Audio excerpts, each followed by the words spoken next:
Testing the microphone. Can everyone hear me?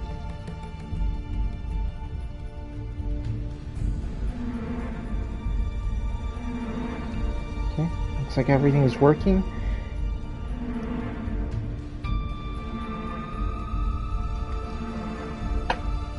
The game I waited for years has finally arrived. Metal Gear Solid 3 Snake Eater, the Remastered Edition. We finally get to play this updated version of Metal Gear Solid 3.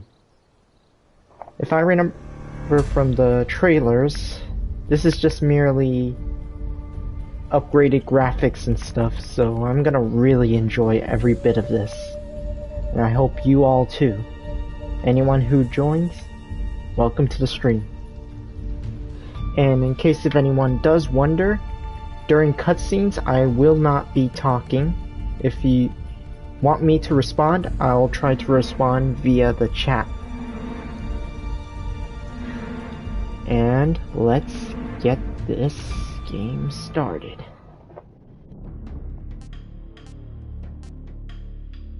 Snake versus Monkey, and this can only unlock after completing the story. Okay, so the big question is, do I want to play it on easy mode, or do I want to... Actually, let's first start it. Let's see.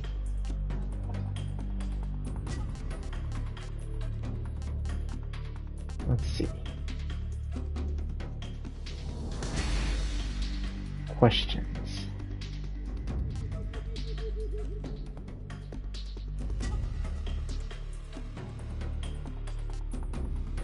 I'm playing a game of Metal Gear Solid series for the first time. Like Metal Gear Solid. Let's see what happens when I press one.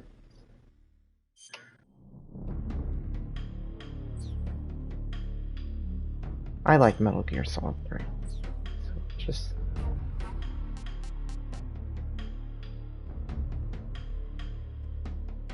Additionally...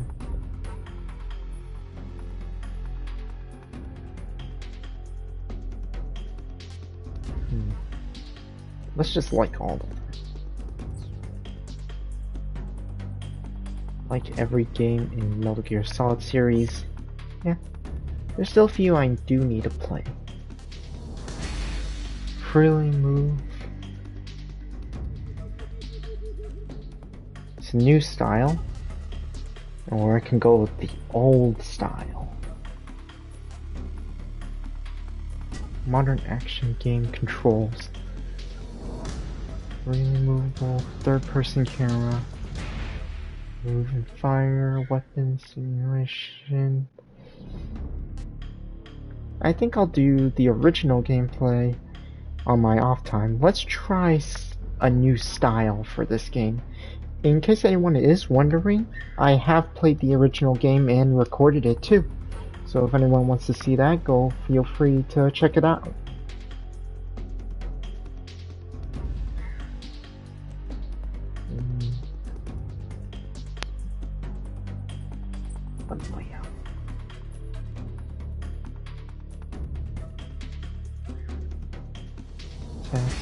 See, we'll just figure things out as it goes. Yeah, that.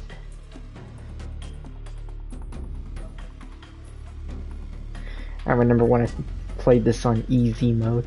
I mainly like this mode just because of the easy gun. It allows me to just enjoy the story. But...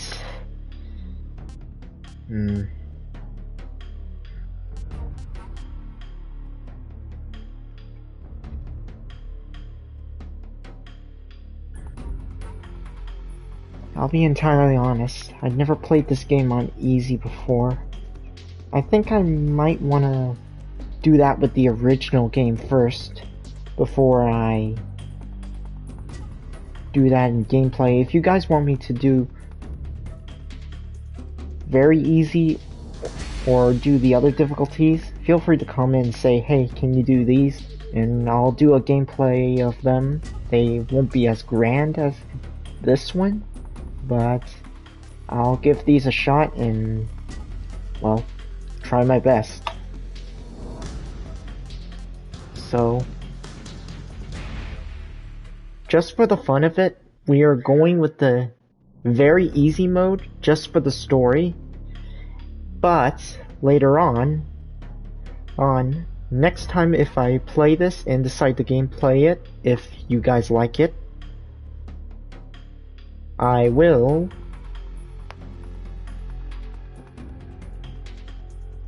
play it on the other difficulties.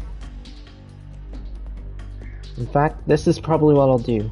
If I do, as I finish the story with the easy gun, I will move on to create another gameplay where I play on easy, then normal, hard, extreme, and then finally this one.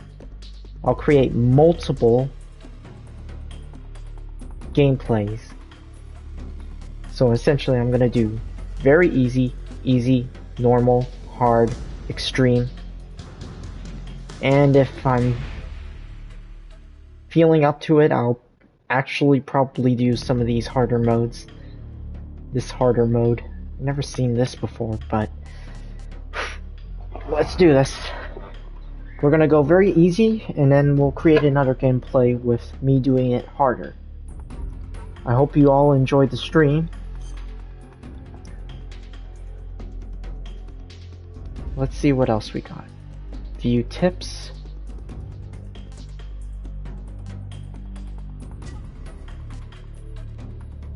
Important tips only. View all tips. Pop-up tips only. No, let's view all tips, since this is a new style. Alright.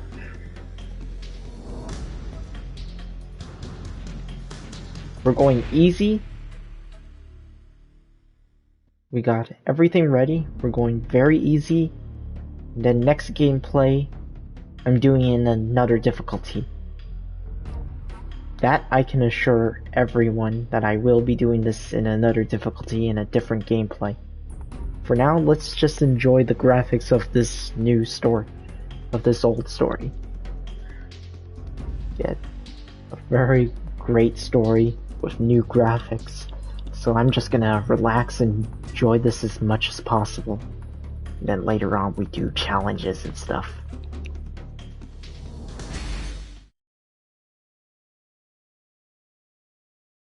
After the end of World War II, the world was split into two, East and West. This marked the beginning of the era called the Cold War.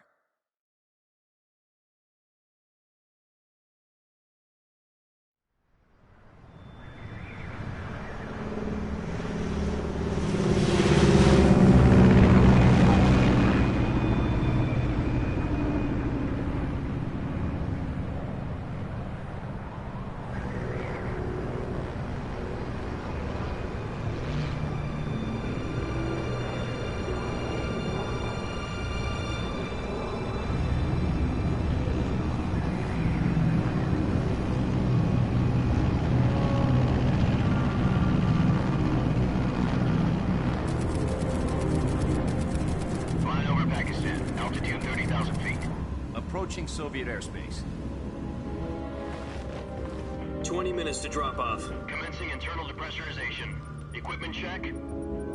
Arm main parachute. All right. Ready to go. Drop zone still showing a high pressure mass. Cav okay. Good. We've got high visibility.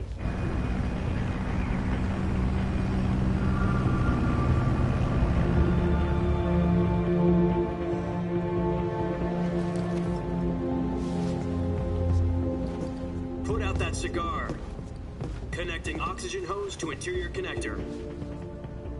Put on your mask.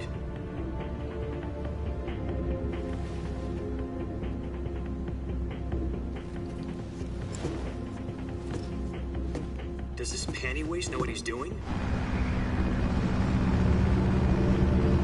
Approaching release point. 10 minutes to drop off. Hey, are you deaf? He said put out the cigar and put on your mask.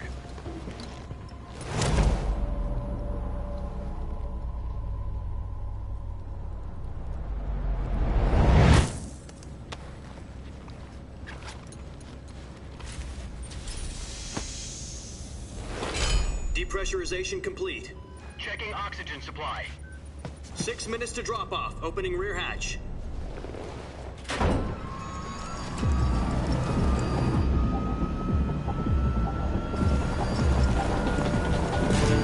Sunrise.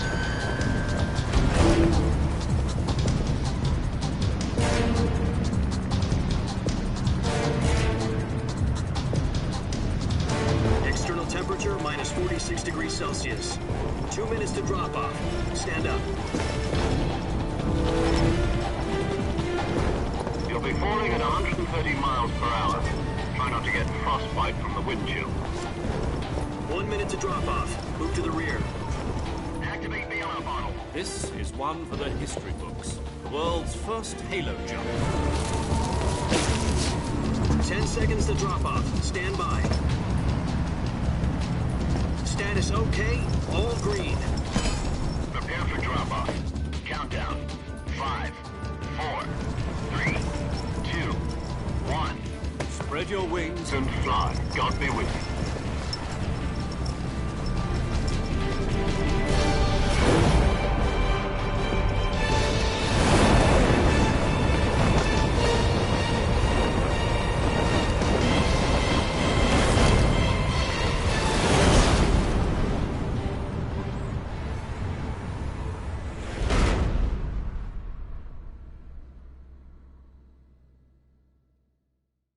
Jack, I've got some important news.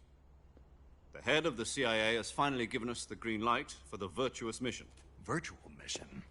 No, the virtuous mission. The future of our Fox unit depends on it. If it succeeds, we'll be officially organized into a unit. Virtuous mission? Sounds like some kind of initiation ritual. You know, don't get cocky. This isn't a training op.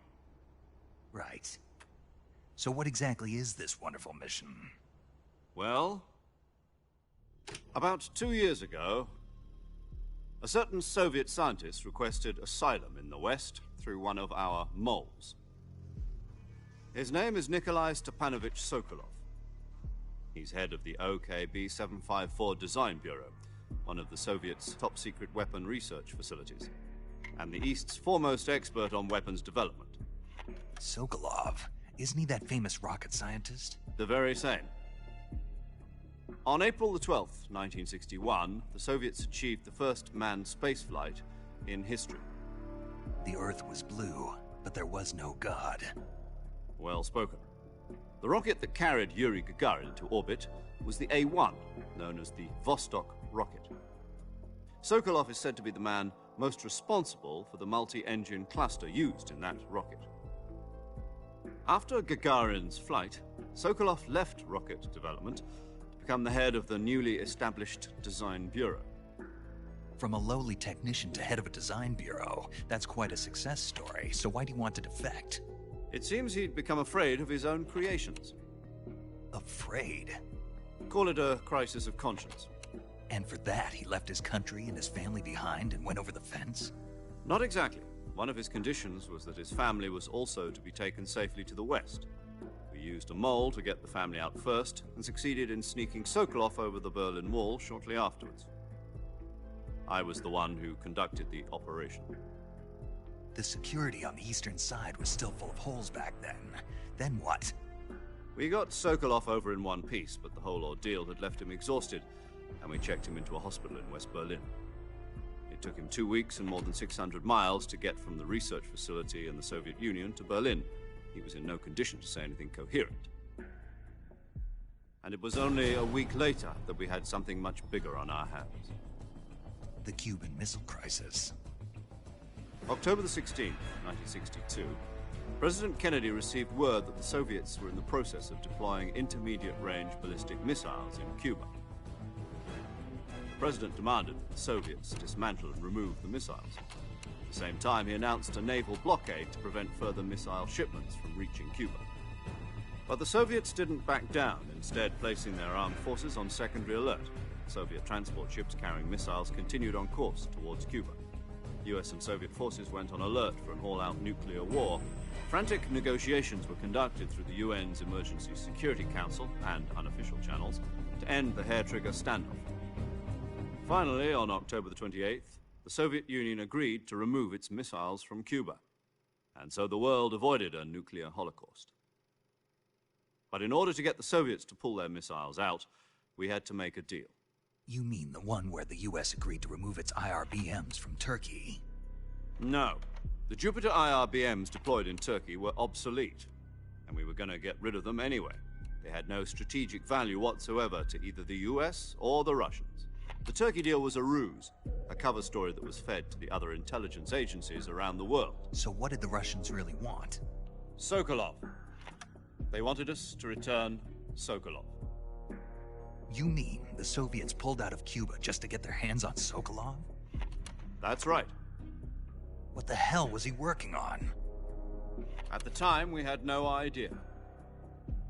We were running out of time. It was either give up Sokolov or risk full-scale nuclear war. In the end, we had no choice. President Kennedy gave in to Khrushchev's demand. The next day, I got Sokolov out of the hospital, handed him over to agents on the eastern side. Sokolov kept on screaming, "Save me," until he disappeared from my sight. Then, a month ago, we received some new information from one of our moles. About Sokolov? Yes. He was taken back to the research facility and forced to continue working on the weapon in question under KGB supervision. What's more, it's on the verge of completion. So what kind of weapon is it? Something to do with space rockets? No, missiles. Same technology. I guess you're right. We don't know the details, but it appears to be a new kind of nuclear device. For half a year now, the Soviets have been conducting frequent nuclear tests at Semipalatinsk. Something to do with the weapon, I assume.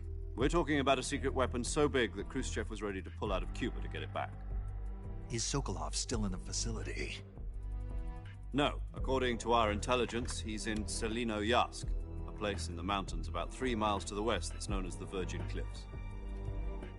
The Virgin Cliffs. Nice name for a virtuous mission. They moved him there just recently. Why? Apparently, they're conducting a field test of the weapon, but it's our best chance to get him back. This mission would never have been possible if he was still in the research facility. This is our last chance. Sokolov must have known that too when he contacted us.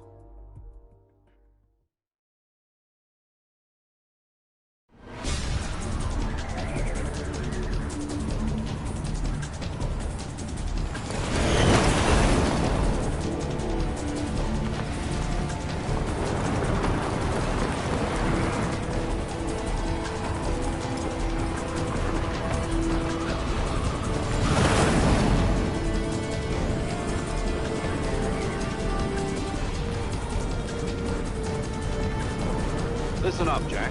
Your mission is to infiltrate Selino-Yarsk in the Soviet mountains, ensure the safety of Sokolov, and bring him back to the west.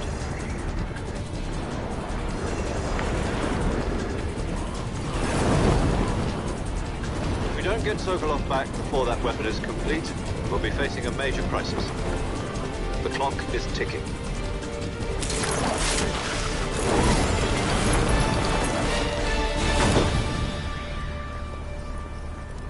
Once we've confirmed the rescue of Sokolov, stand by at the recovery point. A recovery balloon will be dropped at that point. Helium will be pumped into the balloon to inflate it. The process takes about 20 minutes. Once it's complete, a gunship's arm will latch onto the balloon and pull it up. The Fulton surface-to-air recovery system. I'm familiar with the theory. Take it easy. It's been combat-proven. Do you think Sokolov is up to it? The shock will be less than during a parachute jump, and the arm can handle up to 500 pounds. So you're planning on going over the border in a single combat talon? She's equipped with two 6-barrel 20mm Vulcan cannons, as well as two 40mm machine guns. Sounds like she could hold her own against a battalion of tanks. Even with the fuel in the reserve tank, we're facing a 4-hour time limit. If all goes well, it shouldn't take more than a few hours. Home in time for dinner. But if anything goes wrong, you'll be eating dinner, breakfast, and all the rest of your meals in the jungle.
Do you copy? You're already in enemy territory, and somebody might be listening in. From here on out, we'll be using code names to refer to each other. Your code name for this mission will be Naked Snake. I'll be referring to you as Snake from now on. You're not to mention your real name. Snake? Oh, you don't like snakes? What do you mean? Well, you've eaten one before, haven't you? In survival training? I'm glad to hear that. I don't know if I'd ever order one in a restaurant, but... Be careful, you might not have a choice. What about you, Major? What should I call you? Let's see. I'll be Tom. Call me Major Tom. This will be a sneaking mission. You must not be seen by the enemy. You must leave no trace of your presence. Is that clear? This kind of infiltration is the Fox unit's speciality. In other words, weapons and equipment are procured on site. That goes for food as well. You're completely naked, just as your name implies. Great. Now I see why you asked me if I like snakes. I suppose calling me Snake was your idea of a joke, too. No. There's a good reason for that. I'll tell you later when the time is right. Gotcha. Getting back to the subject, how exactly am I supposed to feed myself? You've been issued a knife and a tranquilizer gun. Use them to hunt for food. You'll also find some medical supplies in your backpack. Yeah, about the backpack. I lost it in a tree on the way down. I see. Well, you'd better go back and get it then. You know where it is? No problem. I can see it from here. It's stuck on a branch. To climb a tree, stand in front of a tree that's covered in ivy and press the action button. I'll be monitoring your progress over the radio. We can't risk violating Soviet airspace, but I'll be in the gunship. My frequency is 140.85. I'll give you a call if I need to talk to you. If you need to talk to me, use the send function. Okay, Snake, go get your backpack.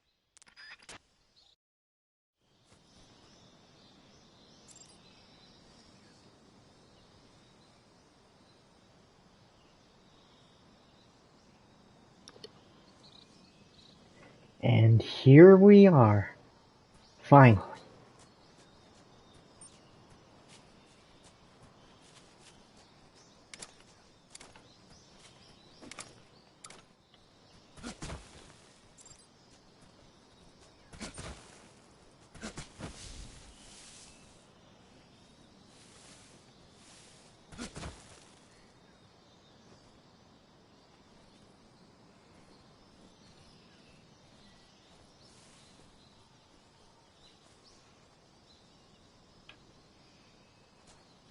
Okay, so far...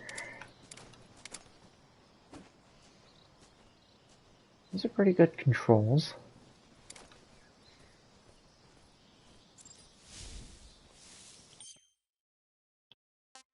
See what else. Okay, got the map.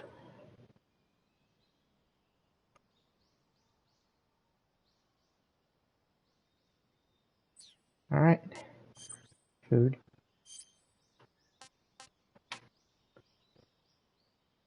I won't lie, I actually have one of those in my house right now. One of those calorie mate blocks. I actually tasted it, it's pretty good, but mine's the different one. Let's see, that one is... Huh. Well, that one's the different one. Which one is this? It's the pink one, but I forgot what's in this one compared to that one. Unless...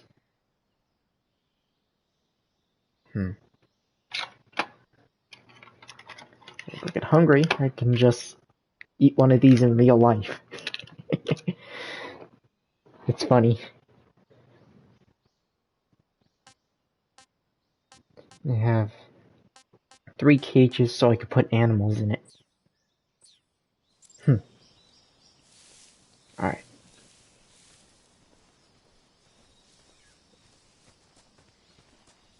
Let's get some equipment.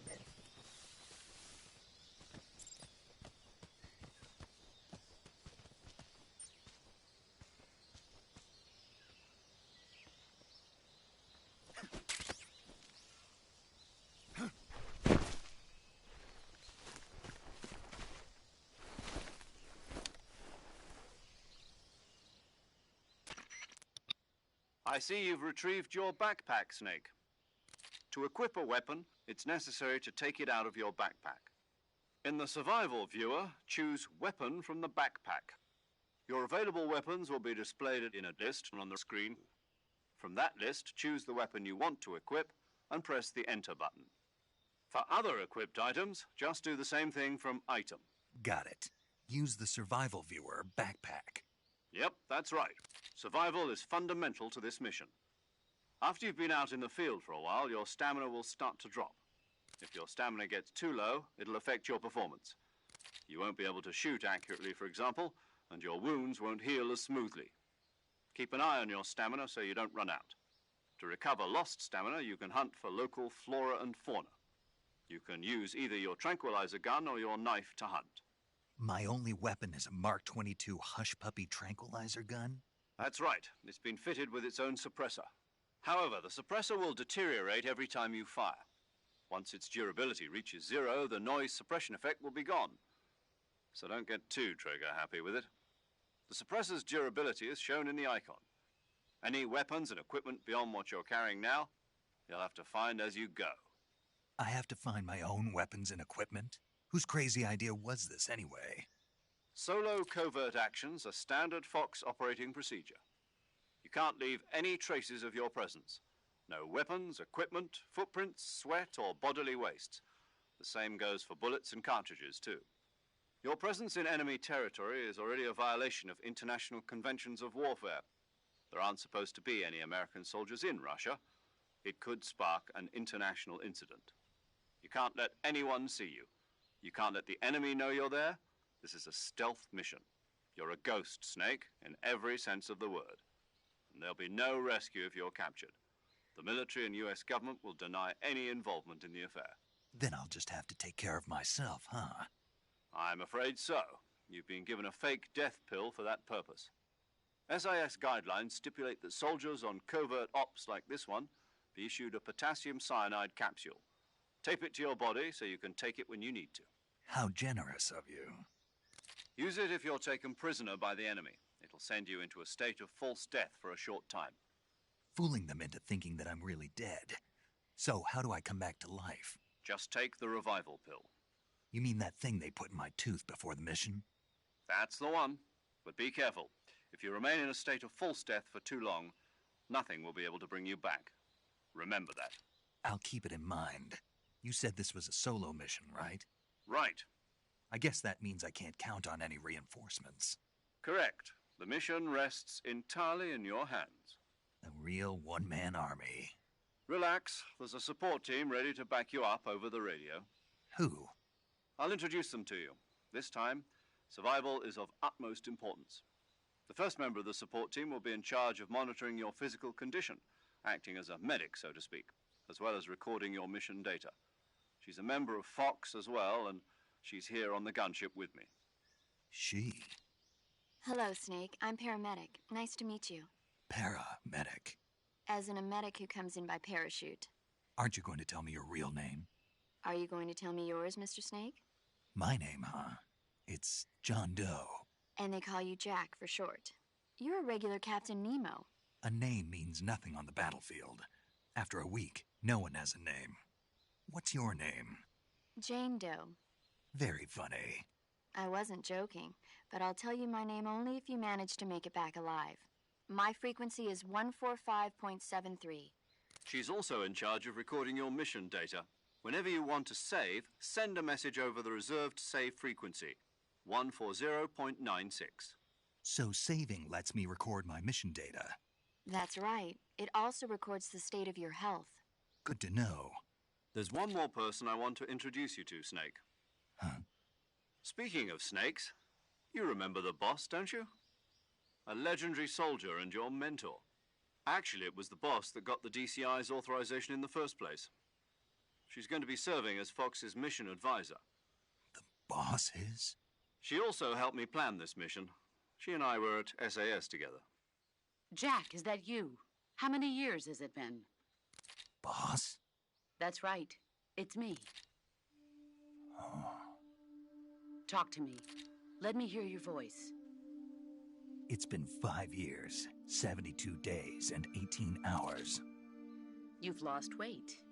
You can tell just by the sound of my voice. Of course I can. I know all about you. Really? Well, I don't know anything about you. What's that supposed to mean? Why'd you disappear on me all of a sudden? I was on a top-secret mission. You didn't need me anymore. But there were still so many things I wanted you to teach me. No, I taught you everything you needed to know about fighting techniques. I taught you all I could. The rest you needed to learn on your own. Techniques, sure. But what about how to think like a soldier? How to think like a soldier? I can't teach you that. A soldier needs to be strong in spirit, body, and technique. And the only thing you can learn from someone else is technique. In fact, technique doesn't even matter. What's most important is spirit. Spirit and body are like two sides of a single coin. They're the same thing. I can't teach you how to think. You'll just have to figure it out for yourself. Listen to me, Jack. Just because soldiers are on the same side right now doesn't mean they always will be. Having personal feelings about your comrades is one of the worst sins you can commit. Politics determine who you face on the battlefield. And politics are a living thing. They change along with the times. Yesterday's good might be tomorrow's evil. Is that why you abandoned me? No, it had nothing to do with you. I already told you, Jack. I was on a top-secret mission. A soldier has to follow whatever orders he's given. It's not his place to question why. But you're looking for a reason to fight. You're a natural-born fighter, but you're not quite a soldier. A soldier is a political tool, nothing more. That's doubly true if he's a career soldier. Right and wrong have no place in his mission. He has no enemies and no friends. Only the mission.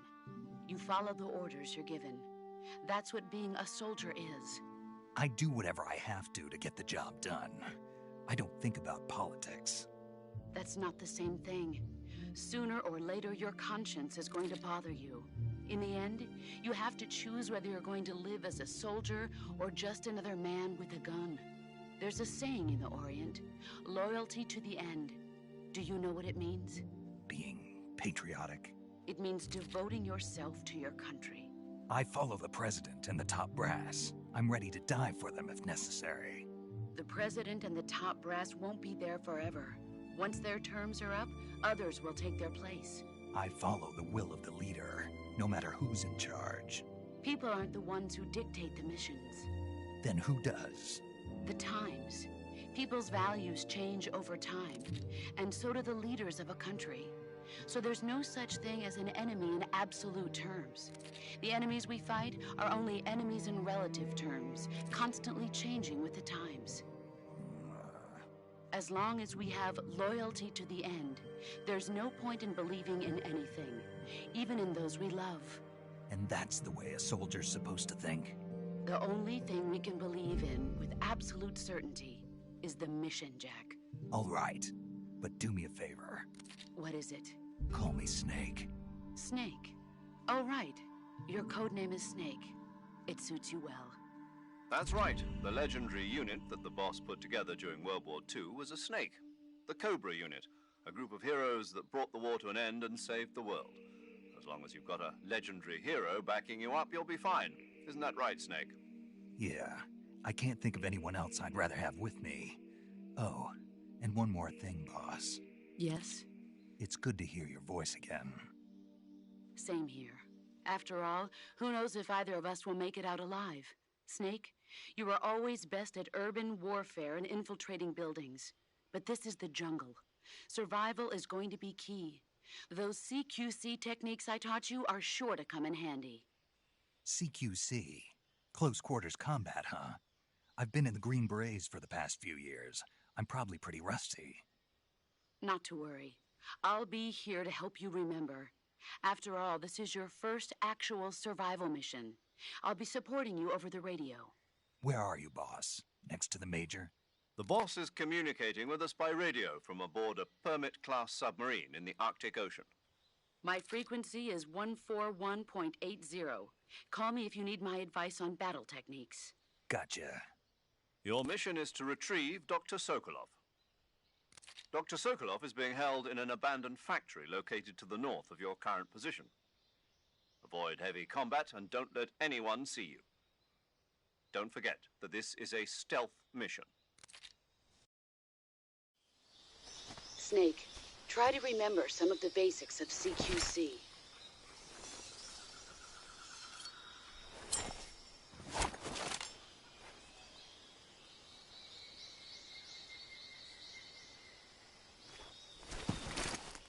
Commencing virtuous mission now.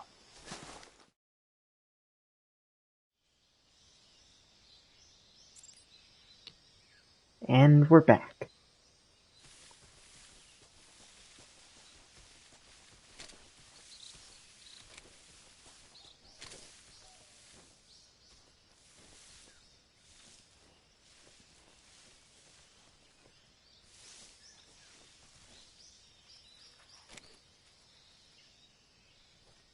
Try to avoid as much ammunition.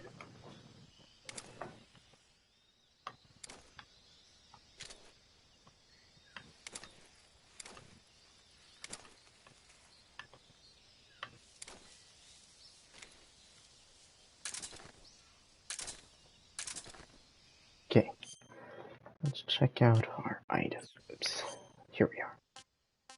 Start with camouflage.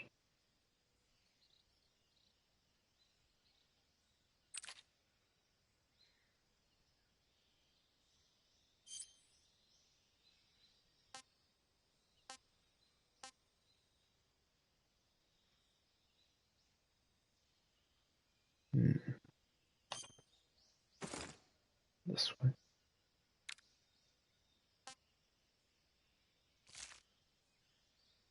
Yeah.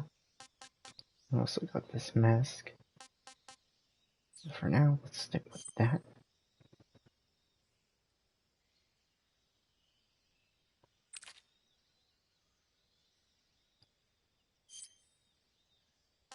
Got all these equipped. Items.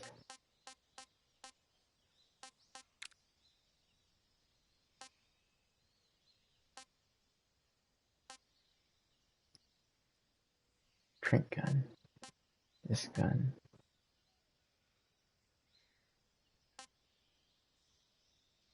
Haven't seen this thing in years. And it looks better now. let's make sure I have this equipped.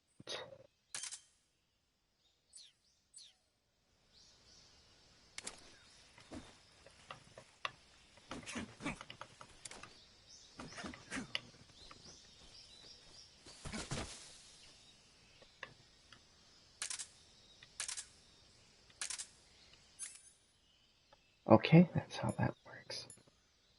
Compass, sonar.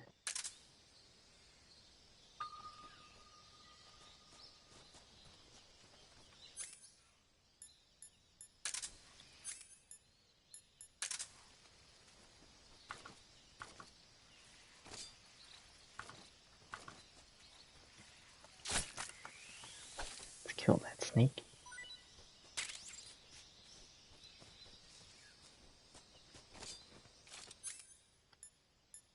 And let's continue.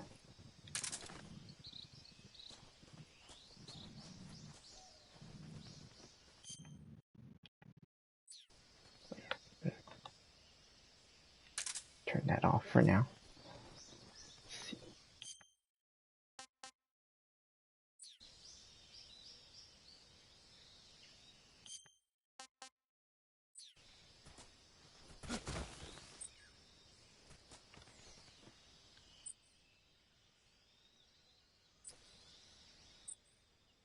Interesting.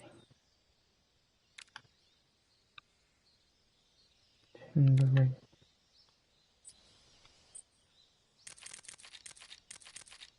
All that.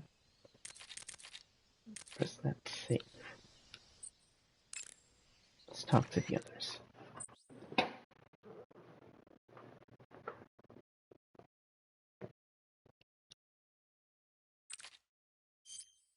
I see you've captured a giant anaconda. The giant anaconda is believed to be the largest snake in the world in terms of weight and diameter. It's not poisonous, but its large size makes it extremely powerful. They say it even eats crocodiles. Its only natural predator is man. And snake. And snake. The giant anaconda is a very large snake, but you should be able to capture it alive using the tranquilizer gun. Got it. So how does it taste? I knew you were going to ask me that. Glad I didn't disappoint you. So? Well, the guide says it tastes all right. Good. I'll have to try some. Ugh.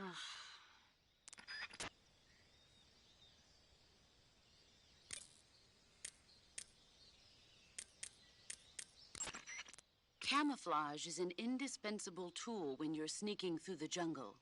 To use camouflage, first press the Survival Viewer button to go to the Survival Viewer. Then select Camouflage and press the Enter button. Select Uniform to select Battle Fatigues, and Face to select Face Paint. Choose battle fatigues that match the surrounding environment. The most effective camouflage is attained by selecting fatigues that blend in with the environment. Camouflage patterns that stand out in your surroundings will attract attention. Sokolov should be at the abandoned factory to the north, so head in that direction. Saving the game, Snake?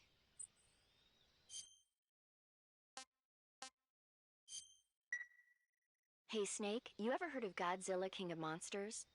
No, what is it? It's a movie. You haven't seen it? Nope. It's about this monster called Godzilla, who grows to an enormous size in a nuclear test and goes on a rampage in Tokyo.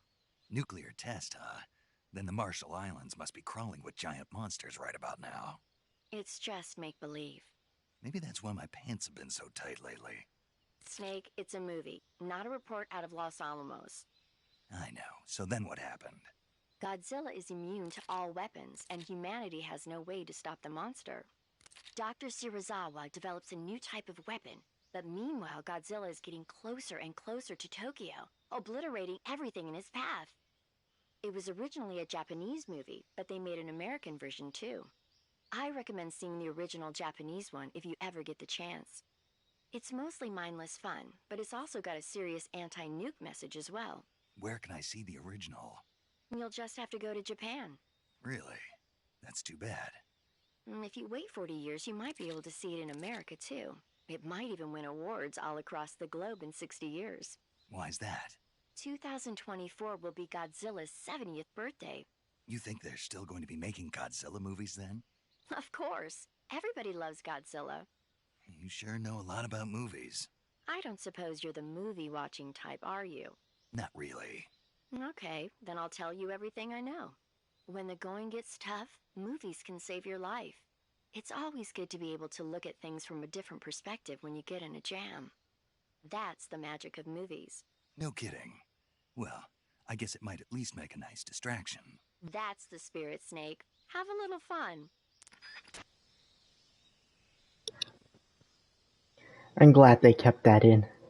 I'm a huge Godzilla fan, so I'm glad that stayed in.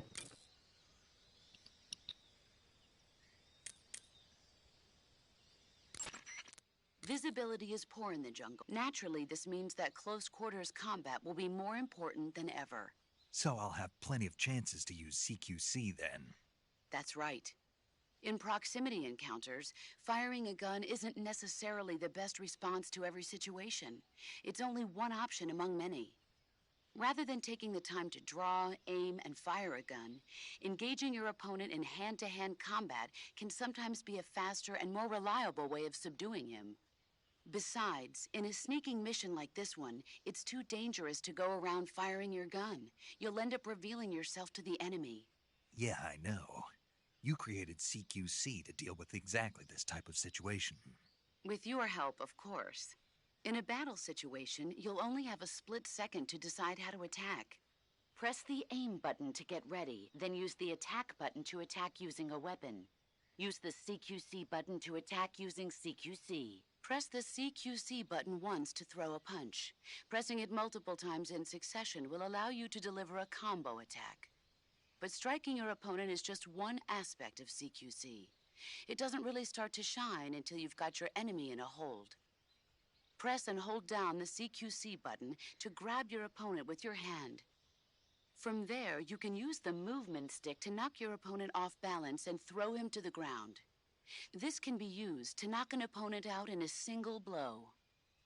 If you don't press the movement stick, grapple with your enemy until you're behind them and can get your knife to their throat. Grabbing an enemy from behind and holding your knife against his throat will render him virtually powerless. From this point, there are several things you can do. Press the action button to slit the enemy's throat with your knife. Move the movement stick and press the CQC button to throw the enemy to the ground. Tap the CQC button rapidly to choke the enemy. You can use this to knock him out or even kill him if you do it long enough.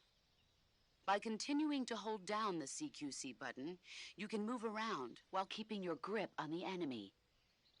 By pressing the aim button, you can aim your currently equipped weapon at another enemy. With their comrade acting as a human shield, the enemy will be reluctant to attack you. Press the interrogate button to press your knife against the enemy and demand information. You'll be surprised at how much you can learn this way. But don't get too complacent. While your enemy may be powerless in your grip, he'll use any opportunity he can to counterattack. Alright, that's all I needed to know.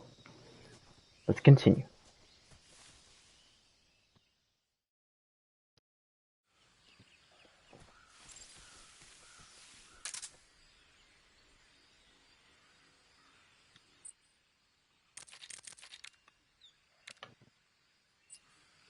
Okay.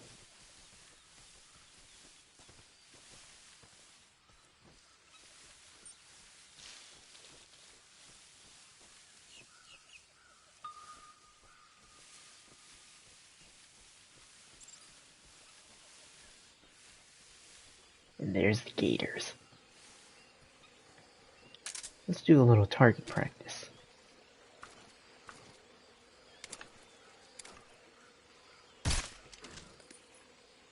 Okay.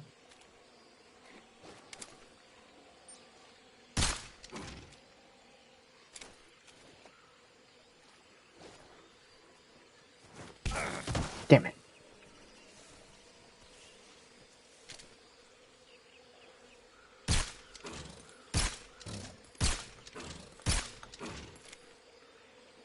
Took him out.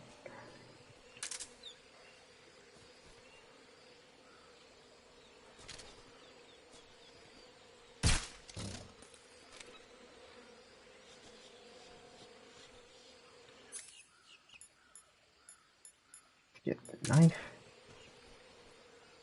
Crouch all the way.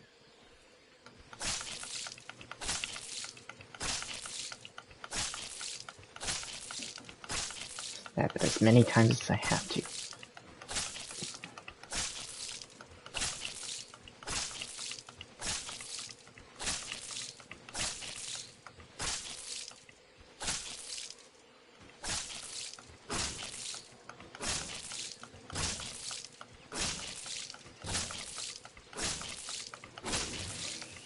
There we go.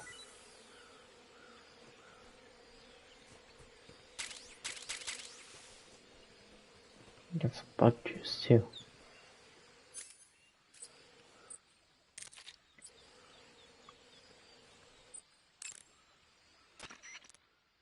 I see you've captured an Indian gavial.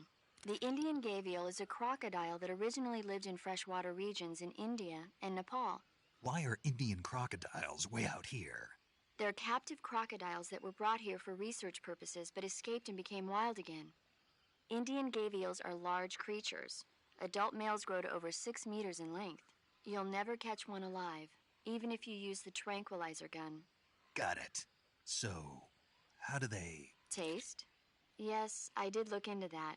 You know what they always say. Tastes like chicken. Sounds delicious. But be careful when capturing an Indian gavial. Normally they're cowardly creatures, but the ones in the forest there are belligerent. Apparently they attack humans. What do you mean? They weren't the direct subject of any serious research, but some think they may have become violent as a side effect of the atomic research that was conducted nearby.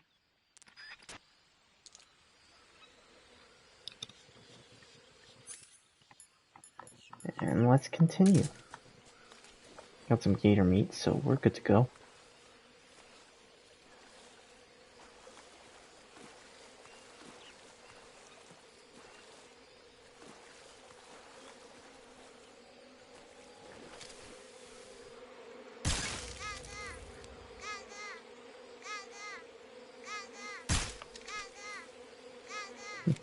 Found one of those.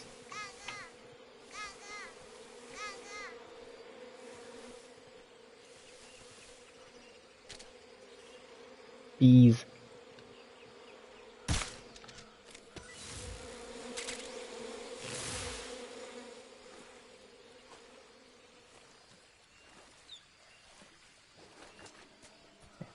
Let's take the long way around. Oh, hold on. There we go. That way. Yeah, there we go.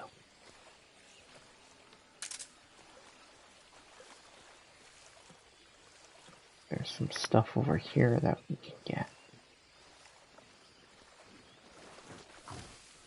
Mist. Come handy.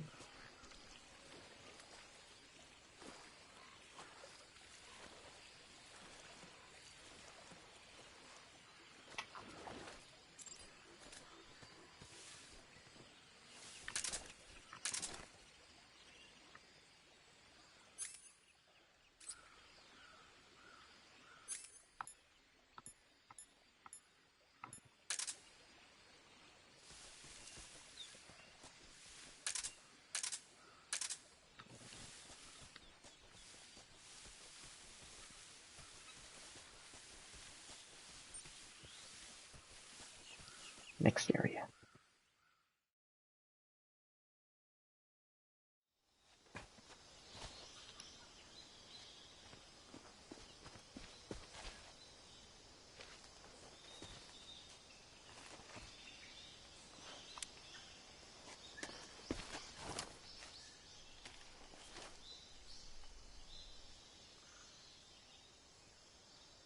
Major, I've spotted 2 enemy soldiers.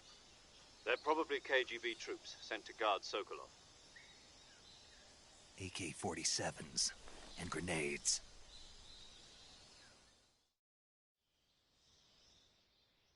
Snake, your presence in Soviet territory is already a violation of international law. We can't let the Kremlin find out that the CIA and the American government are involved. Contact with the enemy is strictly prohibited. Don't engage them in battle either. This is a stealth mission. Got that? The Major is right. The point of this mission is to sneak through the jungle without being seen. The success of the mission depends on how well you use your camouflage. Change your camouflage by selecting Camouflage from the Survival Viewer. The Uniform option lets you pick your uniform, while the Face option lets you change your face paint. Choosing camouflage that blends in with your surroundings will help you conceal yourself more effectively. Also, don't forget that anything that moves will stand out in the jungle. If you just stand up and run around like an idiot, you're bound to be spotted. But if you crawl instead, you should be able to sneak by without being noticed. You can see how effective your camouflage is by looking at the Camo Index. The Camo Index shows how well your current camouflage blends in with the surrounding area. The higher the value, the harder you are to spot, and vice versa. The key is to make yourself one with nature. Keep that in mind as you go along, okay?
They're not coming back? They didn't leave right? Yep, there they are.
Gotcha.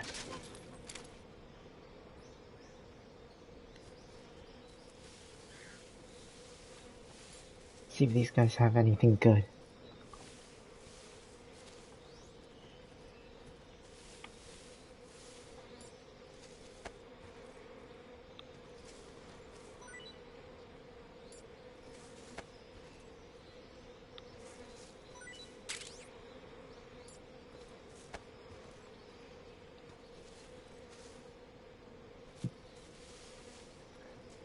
On him.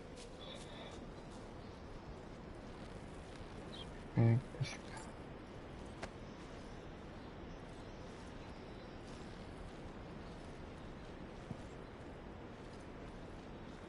Oh.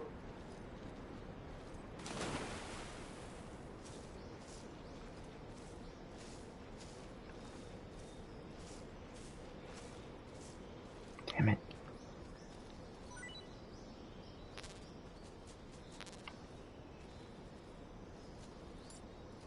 Probably should have waited for them to cross the bridge before I tranquilized them. Now they're dead. Anything else? Nope.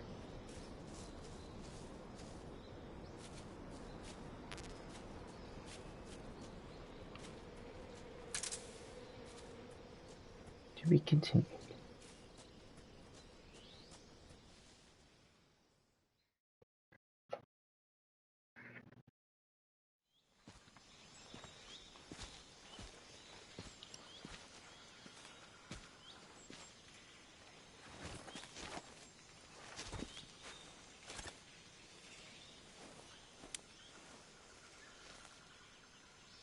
Major, I've reached the abandoned factory where Sokolov is supposedly being held.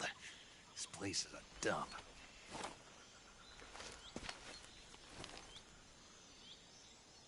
I can't see Sokolov from here. The security is pretty tight. There are sentries posted around the perimeter. I wonder how many are inside.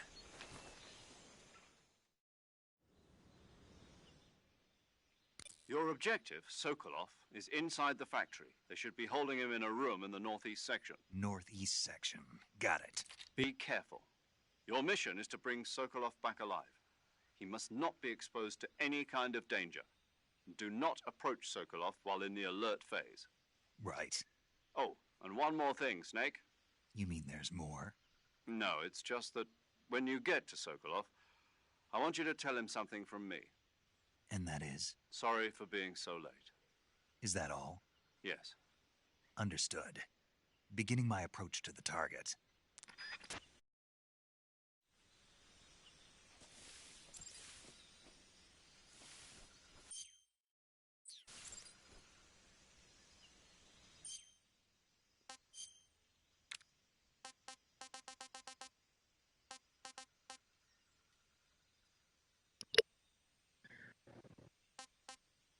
I can unequip this at least.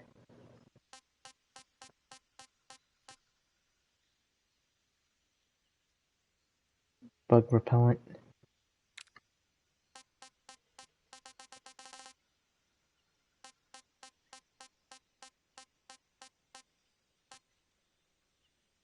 Stun grenade. Don't need that yet.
Alright.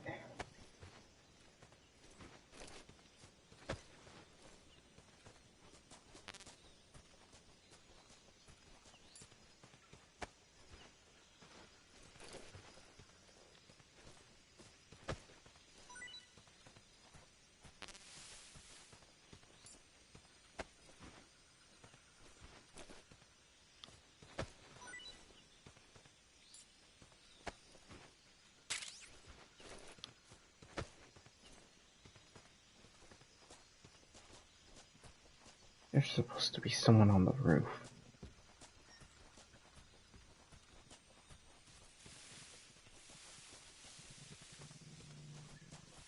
I'm gonna knock out as many people as possible.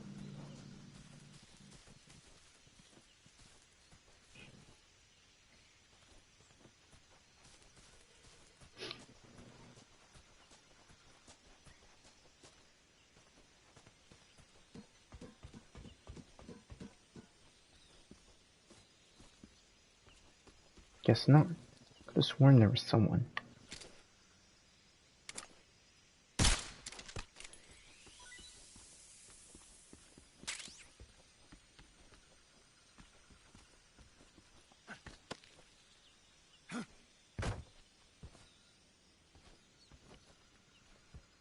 See if there's any stuff around that I can use.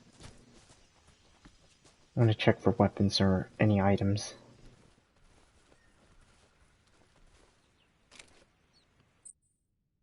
Not the paramedic about the bird I caught. I see you've caught yourself a Sunda whistling thrush. The Sunda whistling thrush is a bird native to Java and Sumatra. It's distinguished by its large blue body and long beak. It really stands out in the forest. Got it. So, How does it taste? Yeah. I don't know. You don't know. The guide doesn't say. I guess there's no reason you couldn't eat them. Oh, I see. But it's nice and plump, so I'm sure it'd make a hearty meal. That's a good point. Ugh.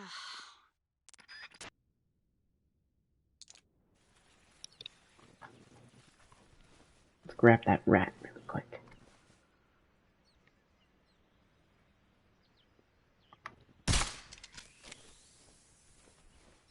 Oh, there's one closer.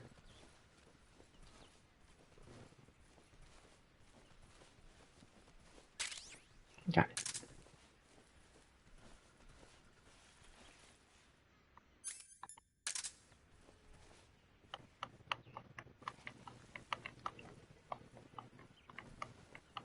Huh.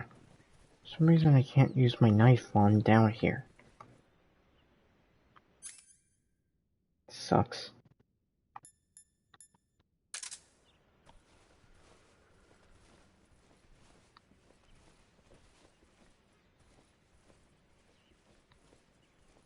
So far, I haven't found any secret items or anything I can use.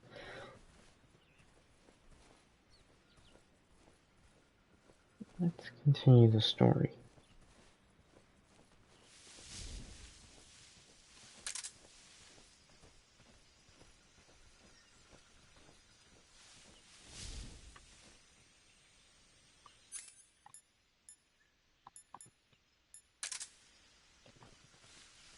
Someone up already?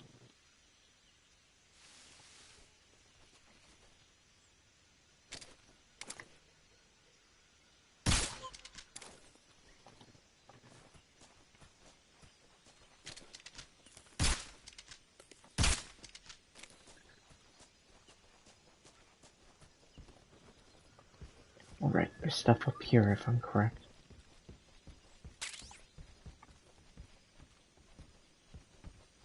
Life meds. Oh, hey!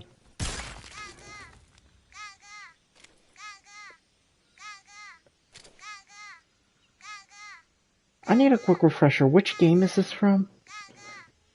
I know it's from another Metal Gear Solid. I think it's from another Metal Gear Solid, but which one is it? I keep thinking it's number 4, I think? At least to the best of my knowledge, I think I remember there being a duck in number 4. Alright, let's continue.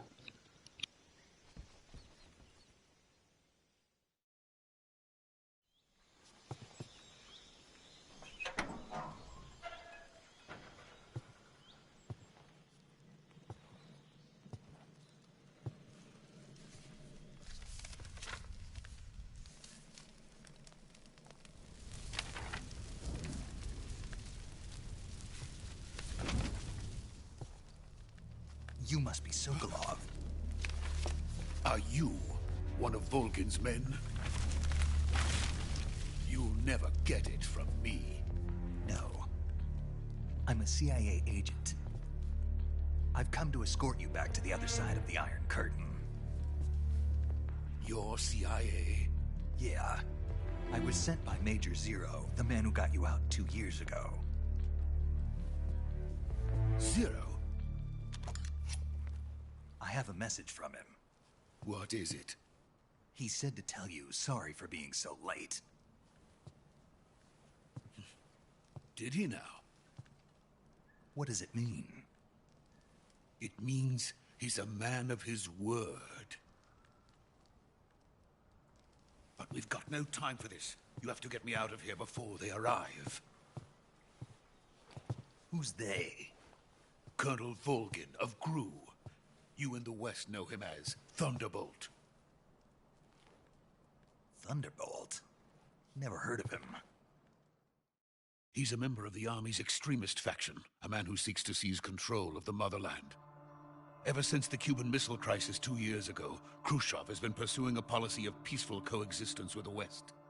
Despite resistance and criticism from hawks in the army and the provincial authorities, Khrushchev has managed to suppress the opposition, so far. But the failure of his agricultural policies has put him in a precarious position. And on top of that, the tragedy last November. President Kennedy's assassination. Precisely. In a sense, Khrushchev has lost his biggest partner, and his power base is rapidly crumbling away. A certain group is plotting to use this opportunity to seize power by rallying the anti-government forces, overthrowing Khrushchev, and installing Brezhnev and Kosygin in his place. The mastermind behind this plot is Colonel Volgin of the GRU. He has control over another secret weapons research facility much like this one, OKB-812, known as the Granin Design Bureau, and is using it to further his plans. But that is not enough to satisfy him. Now he's plotting to seize the secret weapon I have been developing here and use it as leverage in his bid for power.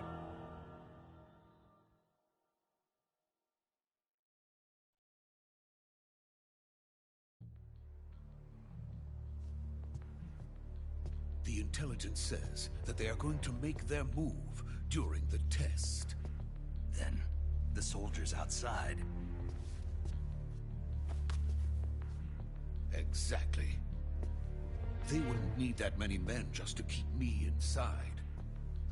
Their orders were to prevent Colonel Volgin from capturing me. Even if it meant killing me in the process, or so it would seem.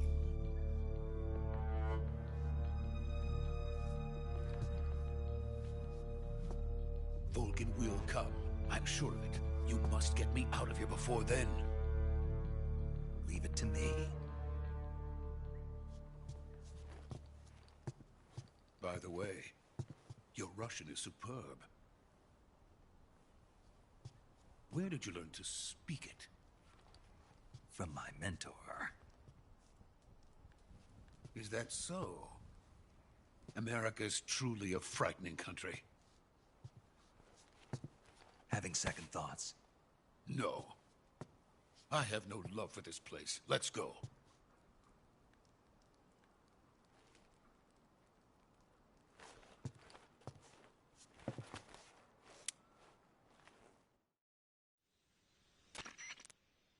Major, this is Snake. Sokolov is safe with me. He's doing fine. No injuries. Good work, Snake. Now hurry up and get Sokolov to the recovery point. We'll rendezvous with you there. Roger. What about the sentries? No one spotted me. I see. What about the boss? We lost contact with the boss some time ago.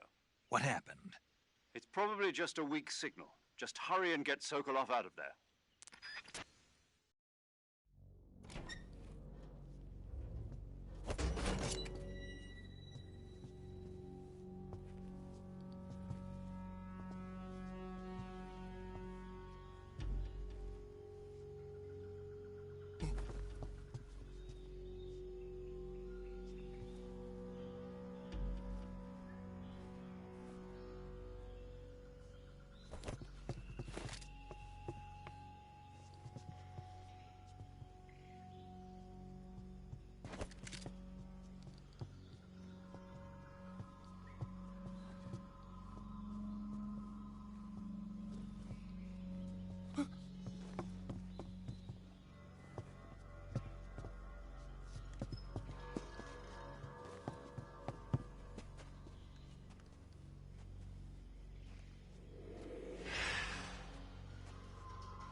Freeze!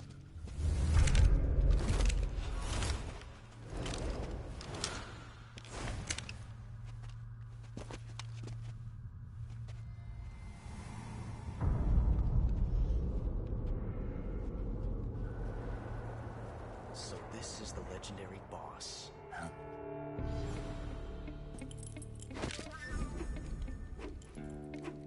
Huh? We meet at last.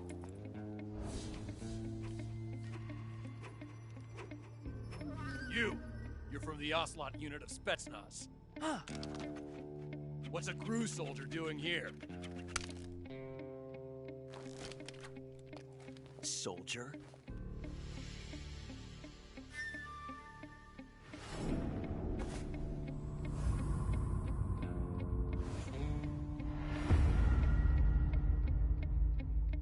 He's the Ocelot commander.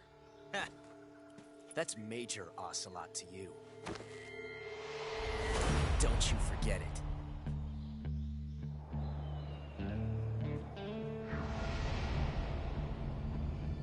Sokolov is ours. Now get out of here. And Ocelot never lets his prey escape. What?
I can't say it feels good to kill a comrade, even if it is for the Gru.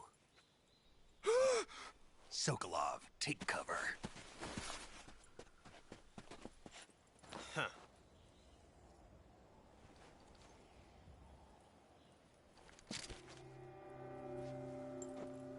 Huh.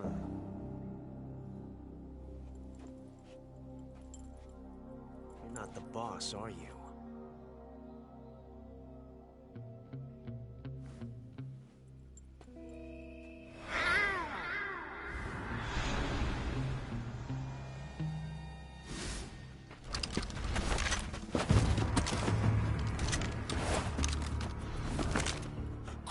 Operatives? What is that stance? Huh. That gun.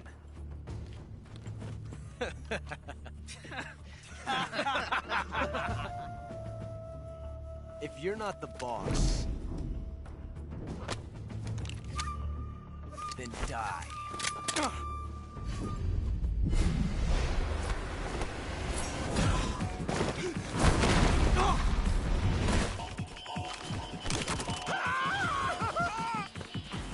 Major! Leave it! Shoot the other one!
You ejected the first bullet by hand, didn't you? I see what you were trying to do. But testing a technique you've only heard about in the middle of battle wasn't very smart. You were asking to have your gun jam on you. Besides, I don't think you're cut out for an automatic in the first place. You tend to twist your elbow to absorb the recoil. That's more of a revolver technique. You filthy American dog!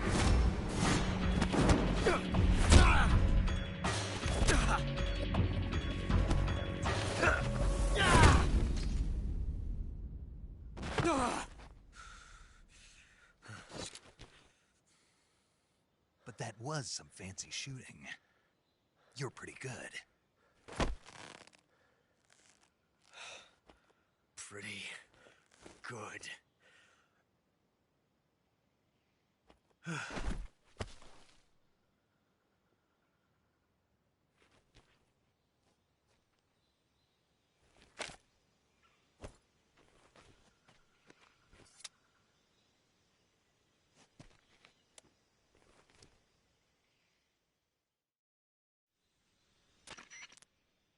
Major, do you read me?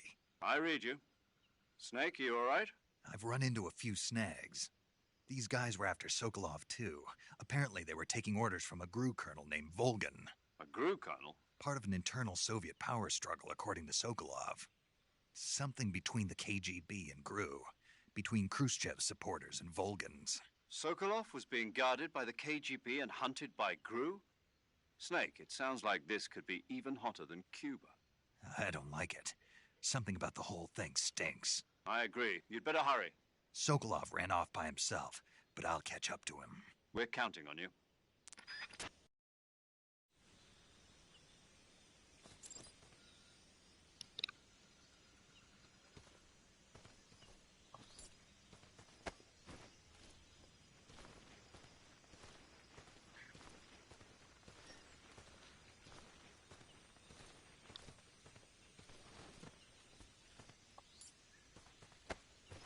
Nothing?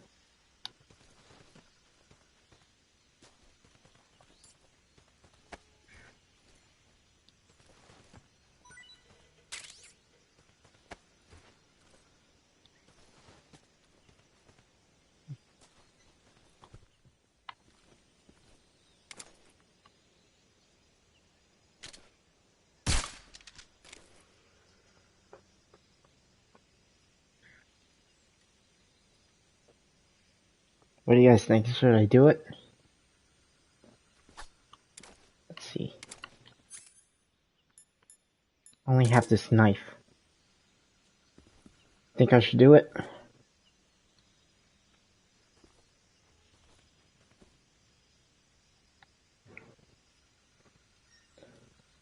I'm gonna do it for fun.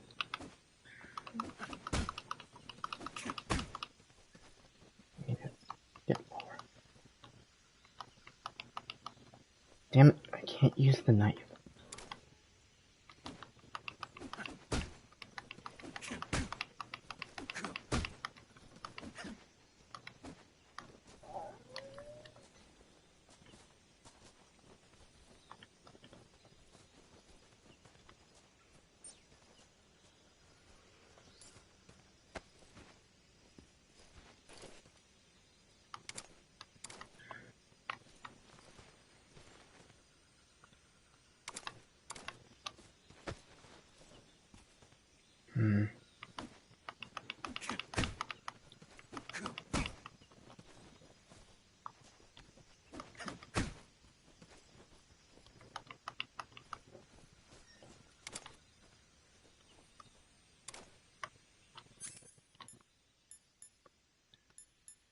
Let's try a more lethal weapon. Backpack.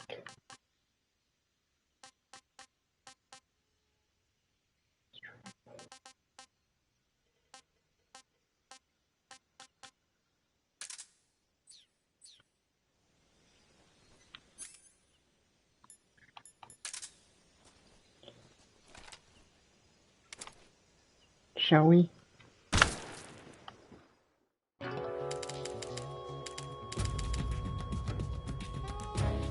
Snake, you can't do that. The future will change. You'll create a time paradox.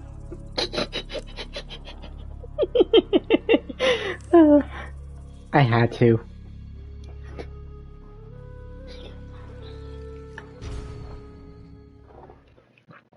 That was just too funny. Alright. I had my fun.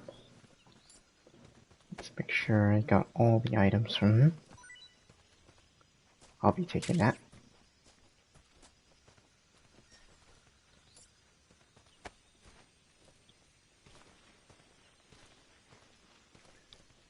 You out of the way.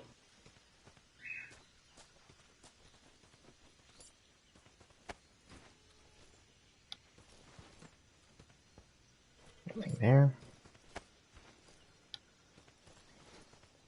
Nothing there.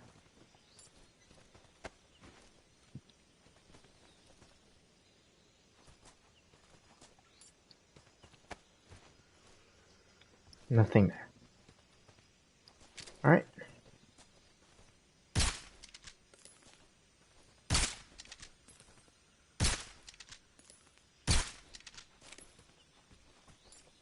didn't check this guy. Nope. Nothing. Nothing. And nothing. Yep. Alright.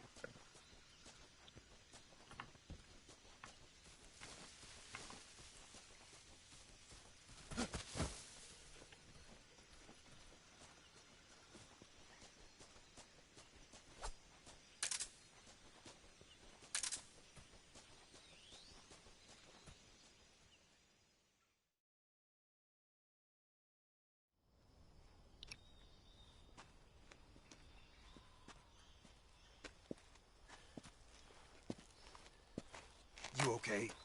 Those men were from the Ocelot unit. Spetsnaz? Yes. The best crew has to offer. They're coming for me. I'm finished. Calm down. I'll get you out of here, I promise. And we've got some of the best backup we could ask for. Look.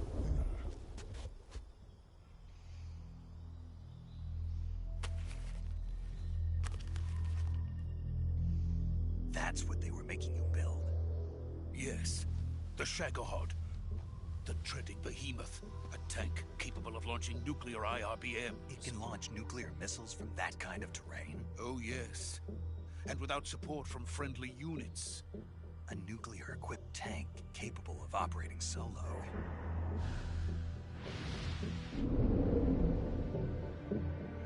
Is that thing finished? No. This is only the end of Phase 1. It won't be truly finished until we complete Phase 2. Phase 2? The weapon's true form. If it is completed and the Colonel gets his hands on it, it will mean the end of the Cold War. The end of the Cold War? Yes. And then the Age of Fear will truly begin. A world war? I had no choice but to cooperate. I didn't want to die. I wanted to see my wife and child again in America. Please, take me to America, quickly. They cannot complete it without my help. Got it. Let's go.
Boss?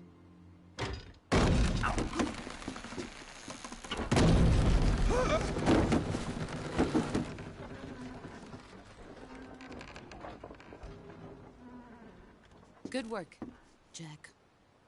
What are you doing here? Sokolov comes with me.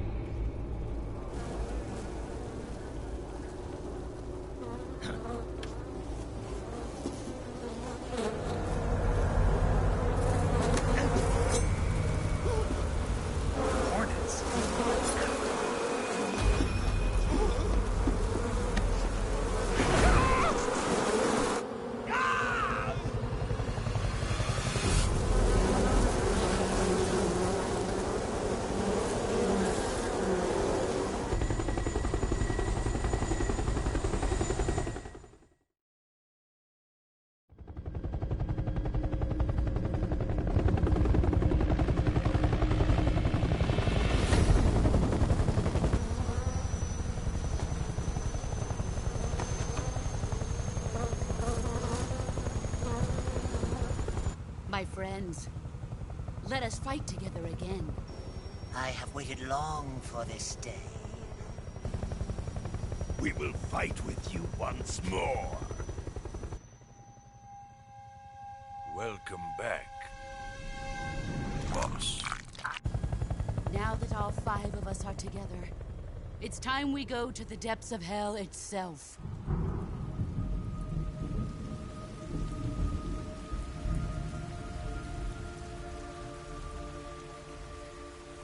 It's raining blood.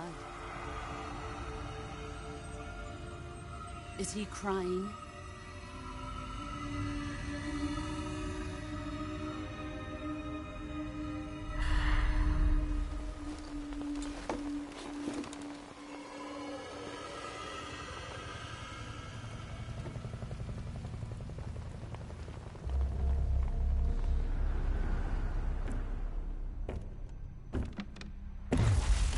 Kuwabara, Kuwabara.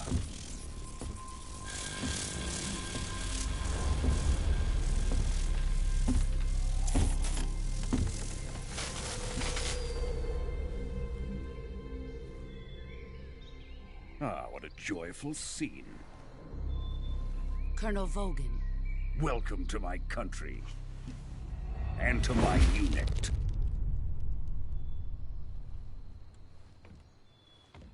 Boss, what is this?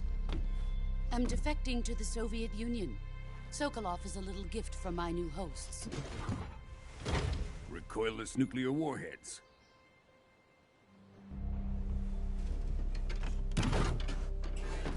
These will make a fine gift for me. This can't be happening. Who is he? Another one of your disciples? Are we taking him with us? No, this one is still just a child. Too pure for us Cobras. He has not yet found an emotion to carry into battle. What are you talking about?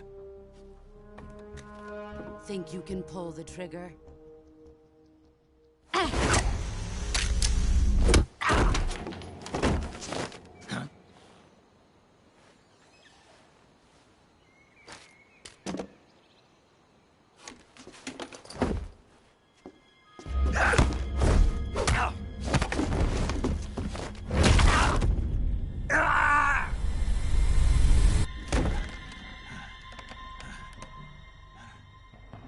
He's seen my face. We can't let him live.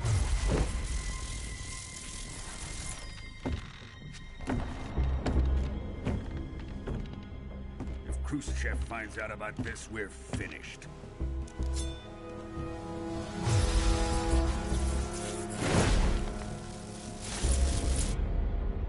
He must die. Wait.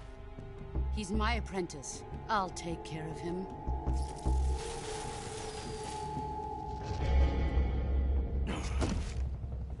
Jack, you can't come with us.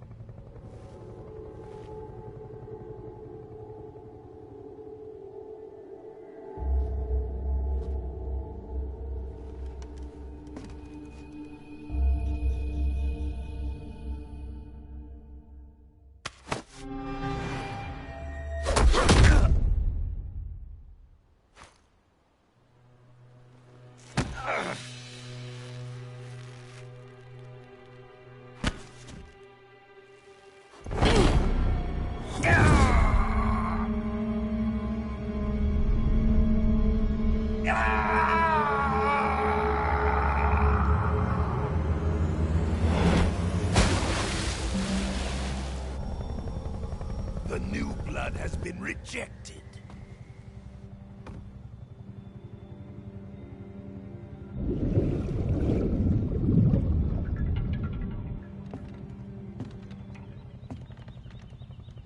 Are we done here? Now, onto Sokolov's research facility. Shagohod is ours.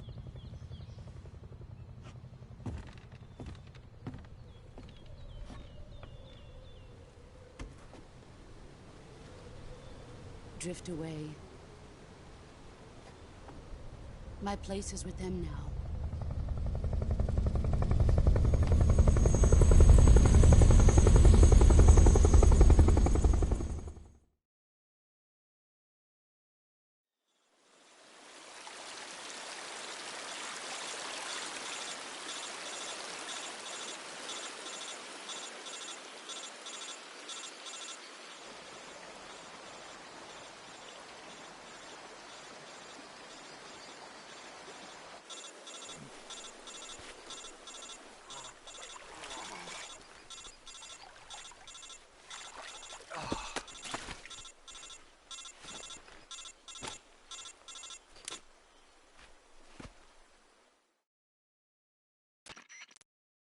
Snake, can you hear me? Yeah. Just barely. Snake, listen to me. You need emergency medical treatment. Can you move? You've got to get those wounds treated. Hang in there. All right, let's get you fixed up. Paramedic? Okay, Snake. Just relax and it'll all be over before you know it. Stay with me. I've seen people in worse shape before. Think you can handle it? Major. The boss. She's defected. We'll talk about that later. First, we've got to get you patched up. Okay, here we go. First, open the Survival Viewer with the Survival Viewer button. If you select Cure, you can start the treatment. Healing is divided into two types of treatment: medicine and surgical procedures. Your injuries include a fractured left elbow and rib bone, and lacerations on your upper arms, right elbow, and abdomen. They need to be fixed using surgical treatment. Move the healing cursor with a movement stick to the affected part of your body, and press the enter button. Once you've selected the affected area, use the movement stick to select the medical item, and then press the enter button. With this method, you can use items to help your recovery process. To treat a bone fracture, first secure the affected area with a fastener and then wrap it in bandages. That should do it. For lacerations, you'll need disinfectant to clean the wound, sutures to stitch it up, styptic to slow the flow of blood, and bandages to wrap the wound. If you do everything I mentioned, the wound should heal completely. Understood? Yeah. Stay with me. Go into the Survival Viewer and treat those wounds.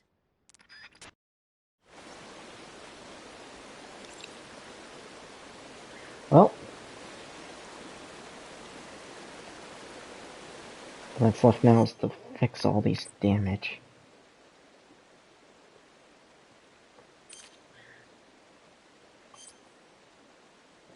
Done this before? Let's see. Let's start with this cutlery.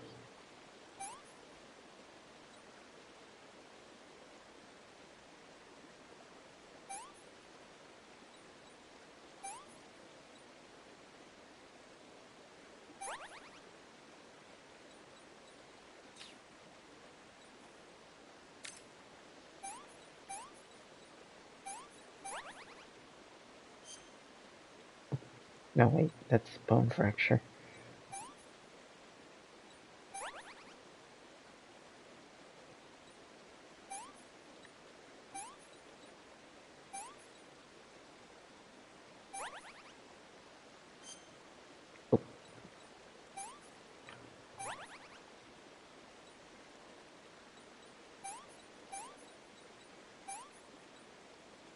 And fixed.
Good job, Snake.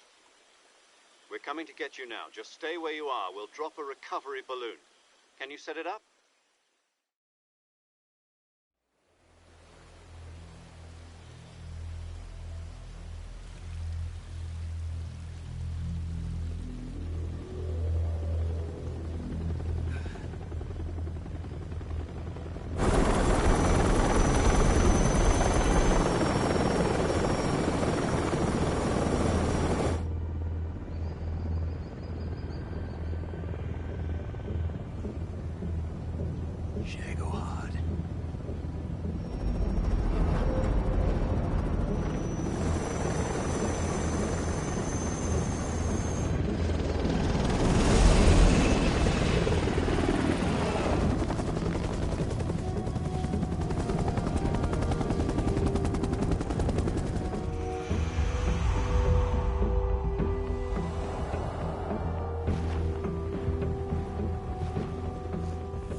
Excellent.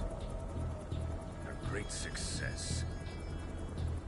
Thanks to the boss and her cobras, I have both Sokolov and the Shagohod.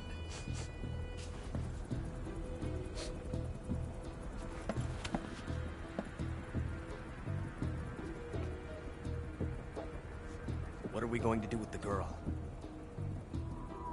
Who is she? Apparently she's Sokolov's woman.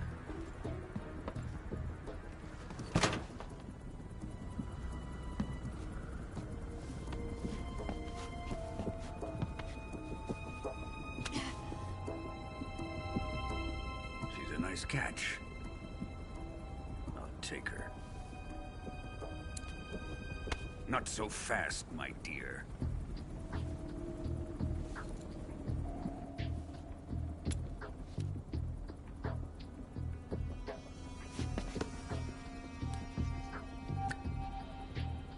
A kiss of death. Are you KGB? We may be able to use her.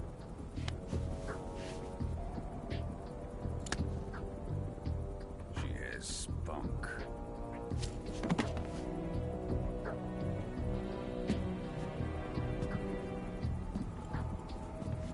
Shall we take her back to the base? Perhaps we should. We have no further use for Sokolov's research facility. I think it's time I gave this marvelous new toy a try. Colonel, even if they are our enemies, they're still our countrymen. But it won't be me that pulled the trigger. It'll be our friend, the American defector. You're going to nuke your fellow Russians? Remember the Alamo. Colonel!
Taxiing over the Arctic Ocean. Altitude 30,000 feet. Approaching Soviet airspace. Arriving at the designated drone launch point. Drone oil pressure and voltage are nominal. Payload oxygen supply is nominal. Power supply to payload antifreeze system shows no problems. No gusts. All systems go for drone detachment. Snake, we can't risk a halo jump this time around. Airspace security has gotten tighter since we were last here. We can't get as close to the ground as we did during the Virtuous mission. So instead, we'll be using one of our newest weapons. Snake, you're being given an honor on par with Alan Shepard. This is our last chance. Show your patriotism. If you fail, you'll be back in a hospital bed again, waiting for the firing squad.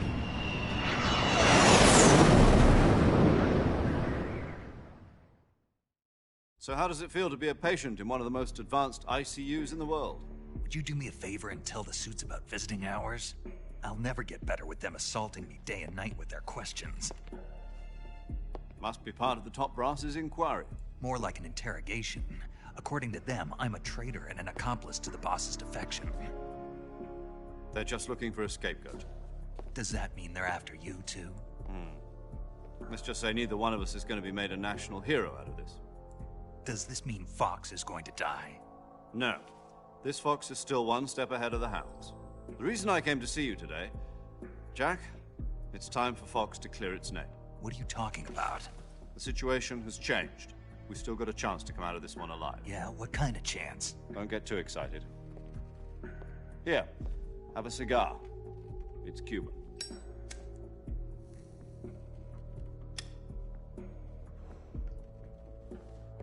This morning, I had a meeting with the CIA. They decided when they're going to execute us? No. Something even bigger. Yesterday, the White House received an unexpected call. President Johnson? Yes, I hear you, Mr. Chairman. It was a hotline call from Khrushchev to President Johnson. From the head of the Soviet Union? That's right. A few days ago, one of our country's main design bureaus, OKB 754, was destroyed in a nuclear explosion. At about the same time, our anti-aircraft radar picked up a signature that appeared to come from one of your military aircraft. Does any of this sound familiar to you? In retaliation, I have placed our armed forces on secondary alert. Depending on your response, I may be left with no choice but to order the military to maximum alert and unleash Armageddon. With the help of your predecessor, I was able to survive the Cuban incident. But my power is not as great as it once was. If I am to survive this crisis, I must have your full cooperation. I should have contacted you myself. Did you know that one of our soldiers defected to your country a week ago? No. So you haven't heard then. The man who arranged the defection was a GRU colonel by the name of Yevgeny Borosovich Volgin. Volgin? Of the Brezhnev faction. Go on. Who is the soldier? Her name is the Boss. She's a living legend. During World War II, she was the one who led us to victory in that war. In Russia, you know her as Voyevoda. You mean the Boss? The mother of your special forces? Yes, that's the one. And she took 2 miniature nuclear shells along with her. The Boss took 2 miniature nuclear shells? I'm afraid so. I believe they were a gift for her new hosts. The Davy Crockett Atomic Battle Group delivery system was completed 2 years ago. But serious problems were found with the launcher's range and precision. Although they were mass-produced, they've never been deployed in battle. But Sokolov's research facility was completely wiped out. The whole area is polluted. I can only offer you my deepest condolences over this terrible tragedy. So, the boss, with Colonel Volgin's help, stole 2 experimental nuclear shells and took them with her as gift when she defected.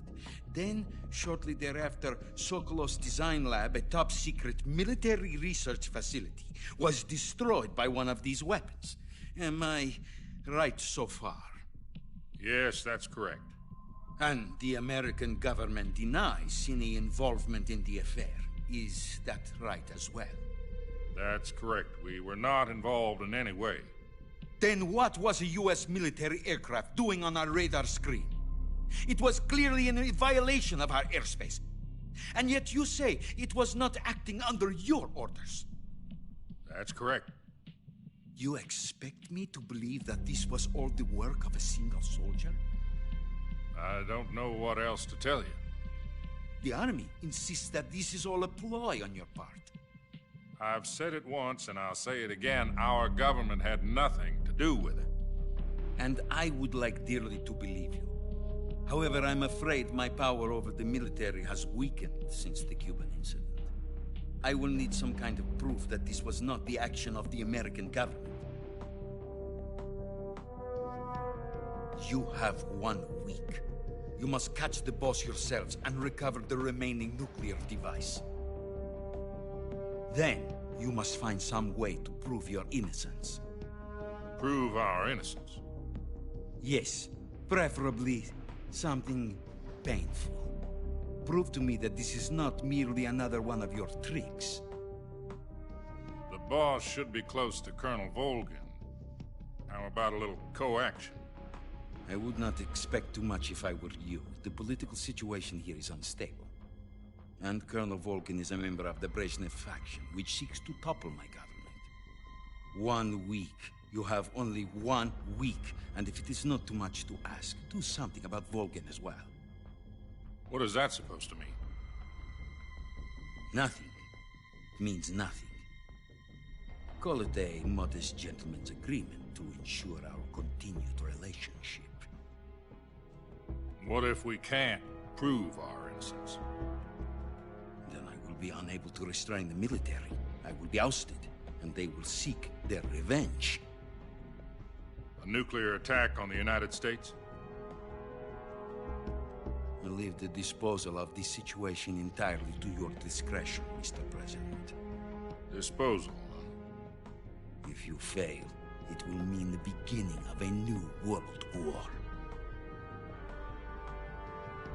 To put it simply, in order to avoid a full-scale nuclear conflict, we have to prove that America was not involved in that explosion. And eliminating the boss ourselves will prove America's innocence? Right. The higher-ups have decided that you're the only one capable of pulling this off. You were her last apprentice. Screw this one up, and we'll both be 6 feet under. There's no choice.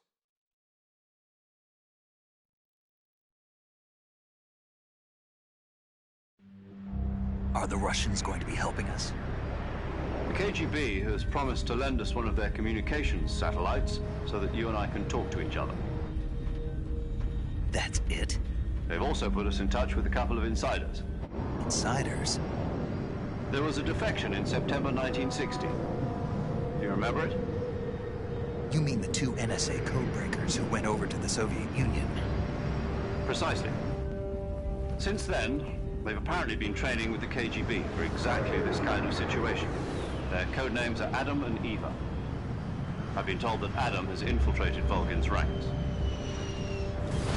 We've also arranged for him to provide you with an escape route. You'll need to rendezvous with him when you get there.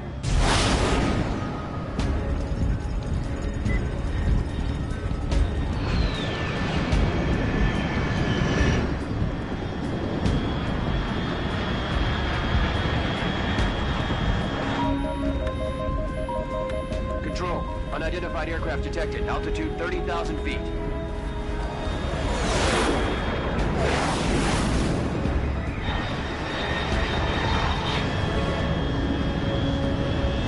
It's fast. Estimated airspeed exceeding Mach 3. Bearing south. I'm about to lose it.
This is Snake. Do you read me?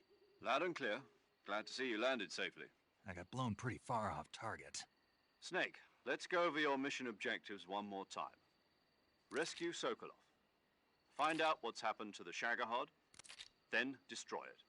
And finally, eliminate the boss. Eliminate the boss. This mission will be codenamed Operation Snake Eater. Because I'll be taking on the boss in our Cobra unit, right? Don't forget about Colonel Volgin. I'm not a hired killer. I know, but that was the Kremlin's demand. Demand? You mean it wasn't just a request? What's it to us if the Khrushchev regime is threatened by the Colonel and his faction? If supporting the current regime helps us avoid a nuclear exchange, then that's what we'll do. And what are the CIA's demands? Our priorities are the rescue of Sokolov and the destruction of the Shagohod. Roger that, Major Tom. Hold on, Snake. What now? I'm changing my codename. It turns out Tom wasn't the most auspicious choice. What do you mean? Well, the truth is, when I chose my codename, I picked the wrong one. The wrong one? Did you ever see the movie The Great Escape? It came out last year.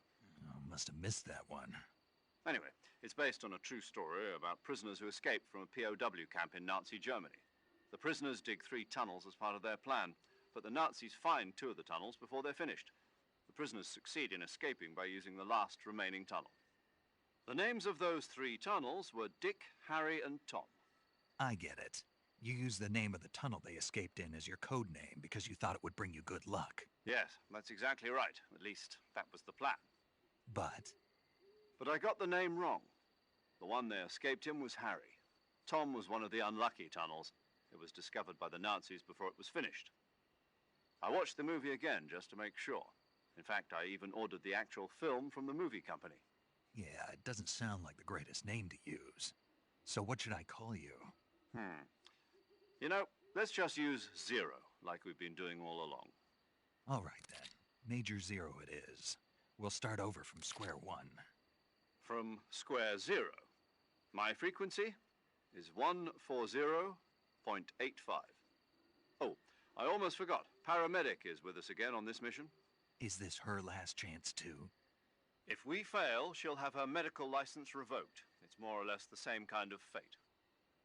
Her frequency is the same as during the Virtuous mission, 145.73. She'll be recording your mission data as well, just like the last time. That frequency is also the same, 140.96. And there's one more person on your support team. His name is Mr. Sigint. He's an expert on the latest in weapons and equipment technology. You'll be going up against some of the world's most advanced weaponry when you infiltrate the research facility. If you have any questions, just ask him. His frequency is 148.41. Mr. Sigint. Got it. Adam, your KGB contact, is waiting for you at the abandoned factory up ahead. The same factory Sokolov was being held in last week. Yes, meet up with Adam first. He's cleared the way for you to rescue Sokolov. How will I know this Adam guy when I see him? You'll know once you reach the factory. The whole area's been polluted by the fallout from that nuclear blast. No one else would dare come close. The password is, "Who are the Patriots?" and Lali Lule Lo. Lali Lule Lo. Gotcha. You've been equipped with a 45 for this mission. Be careful, it's noisy. I thought standard Fox procedure was procure on-site weapons acquisition. The circumstances are different this time. You're now on an official mission for the United States government. It would be necessary to make your presence known to a certain extent, to the Khrushchev regime at the very least. But remember, this is still a sneaking mission. Snake, if you fail this mission, it will mean an all-out nuclear war. Keep that in mind and proceed with extreme caution. Understood. Commencing Operation Snake Eater.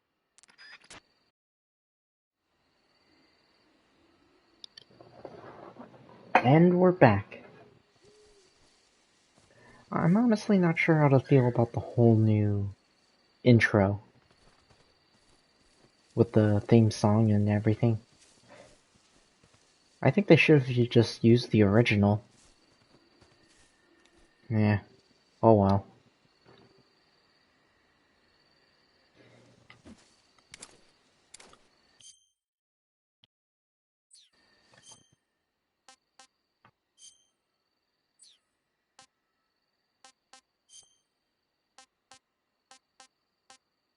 don't have that assault rifle I picked up earlier. Luckily, I still have most of the stuff that I had. Let's check out Thicket's channel. There he is.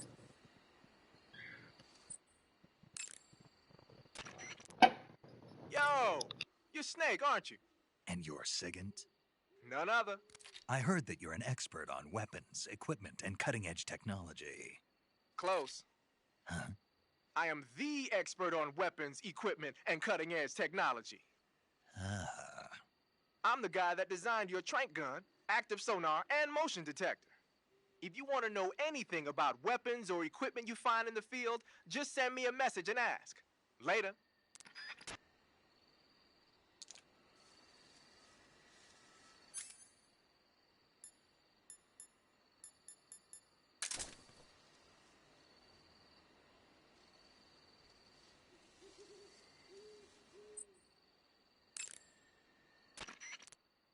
Sounds like the Cobra unit's members' names came from the specific emotions they each carry into battle. Emotions? Yeah. For unbearable torment, the pain.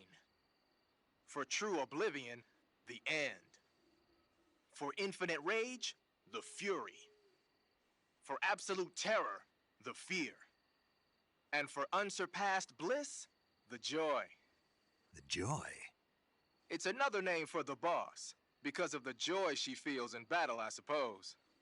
Ah. During the war, she had a partner named the Sorrow. Sorrow and joy. They say there couldn't have been a more perfect pair.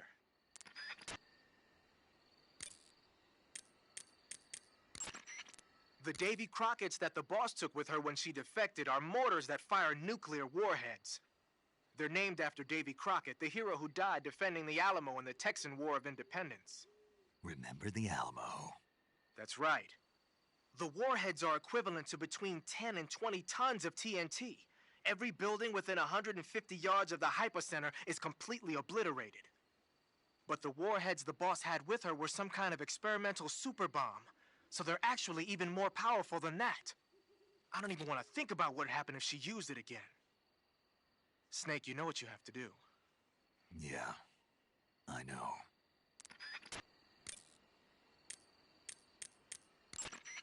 Aha! You're using the easy gun.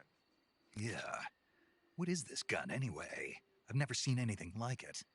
Of course you haven't. It's a noise-suppressed tranquilizer gun I designed especially for Fox. A noise-suppressed tranquilizer gun?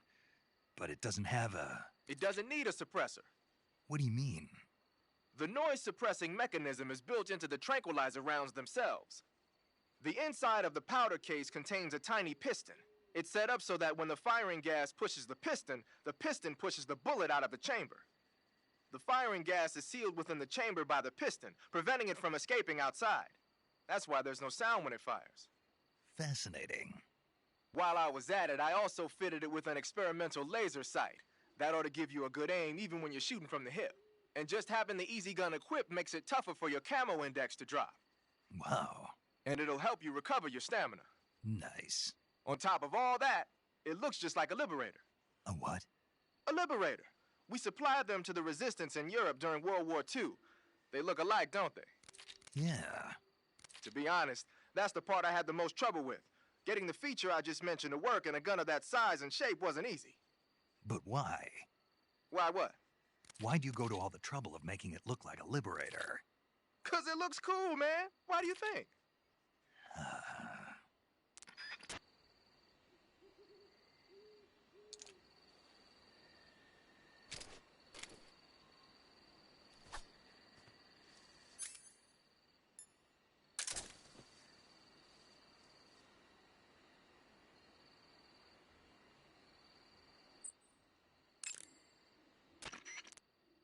Hey, you've got an M1911A1. Yeah, a 45. 50 years since the Army adopted the first model, and they're still using them. It's a real gem of an automatic pistol. But aren't you gonna need more than just one little handgun? Not at all. When you're in a tight spot or fighting in close quarters, sometimes a handgun works better than a rifle. And if I equip a knife at the same time, I can instantaneously switch over to hand-to-hand combat. I see.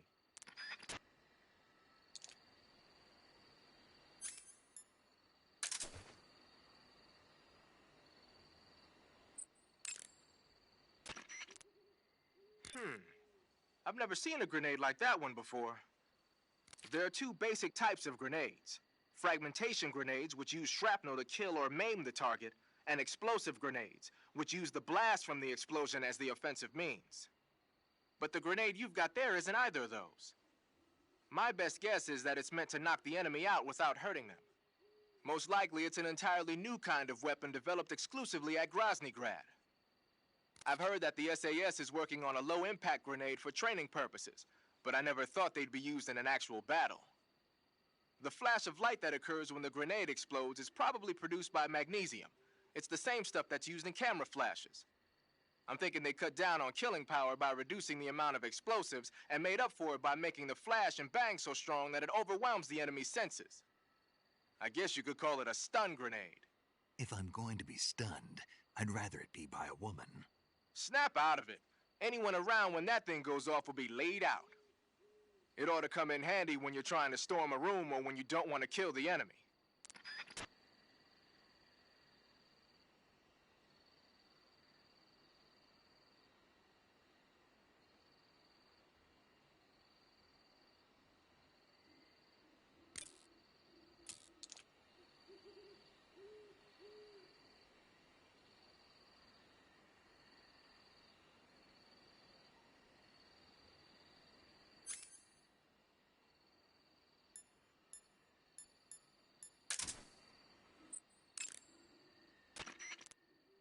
Ah, you're using the survival knife. Yeah, this thing provides me with all the bare essentials I need to survive in the field. Hey, wait. What'd you do with the knife I made you? That was a work of art. It had matches and fish hooks and thread and stuff in the grip. Sorry to have to tell you this, but that thing is useless in a fight. No way. Really? Yeah, when the grip is hollowed out like that, there's not as much space to stabilize the blade. So the joint between the blade and the grip is weaker. That makes it easier to break. I get it. You're right. With your knife, you don't have to worry about it breaking no matter how much you swing it around. So the important thing is durability. Man, I gotta write this stuff down. Next time, I'll make it so the matches and fish hooks go in the sheath instead. Huh.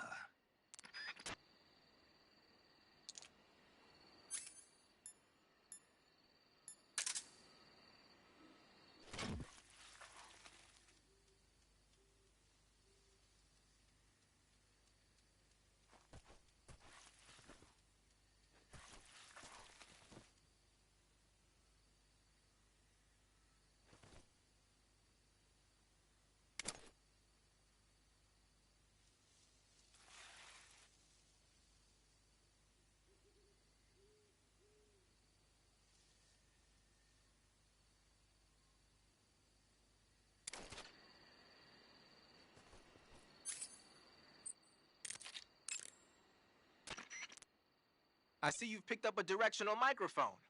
The directional microphone is exactly what it looks like, a listening device. When you equip it with the aim button, the mic will pick up sounds in whatever direction you point it in. The directional microphone will let you hear a lot of things you couldn't hear otherwise, like really soft noises and the footsteps of faraway enemy soldiers. You ought to find it useful when you want to know whether there's an enemy on the other side of the woods or something. Try it out.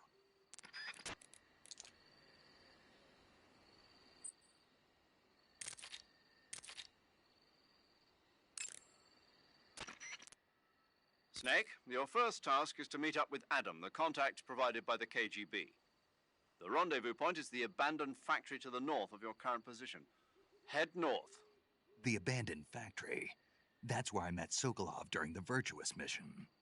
Correct, but we can't afford to have the same thing happen this time. I know. Paramedic. Snake, it's so good to hear from you again. Same here. It's been a week, hasn't it? 4 days, actually. Huh? I visited you in the hospital. You were still unconscious, though. Then you must have seen me naked. Yeah, but you were all wrapped up in bandages and tubes, so I couldn't do anything but look. Better luck next time. Let's hope so. But seriously, don't forget that you were like that until just yesterday. In fact, you really shouldn't even be on this mission. Keep an eye on your stamina gauge. If you start to run low, don't push yourself. Eat something to replenish your stamina. And try not to get yourself hurt. If you're wounded or get bitten by a venomous animal, go into the survival viewer immediately and treat yourself using Cure. Yeah. I can see you still know how to nag. You're welcome. And I can see you still don't know when to keep your mouth shut. Maybe so. By the way, I heard you're going to lose your medical license if this mission fails. Yes, there was talk of that, but the mission won't fail, will it? Of course not. Good. I believe in you. But you know what? I really don't care about my medical license. Didn't they use that to force you to participate in this operation? No, I volunteered. Why? So that I could watch over you. Huh. Snake, you're the best agent I've ever seen. But you push yourself too hard. You're reckless. Someone has to stop you from getting into trouble, to make sure you and the boss don't kill each other. So that's why I volunteered. I mean, you couldn't ask for a better guardian angel than me, right? Thanks. Stop right there. Huh? You can thank me when you get back. All right.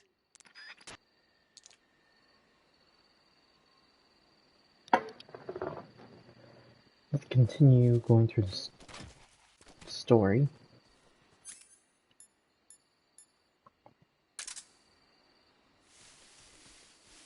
So, do we have any better camouflaging now? No, I think we still have just this. Let's paint. Even though I'm using basically the cheating gun, the easy gun, I still like to have this camouflage equipment equipped.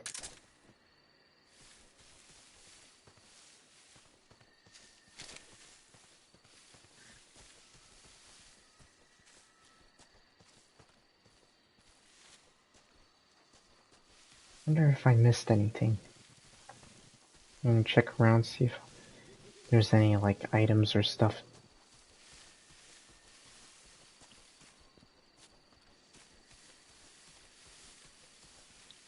Don't feel afraid to comment down below if you want to ask anything.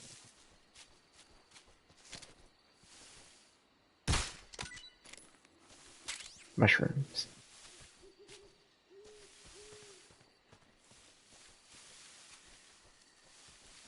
Oh. Duck.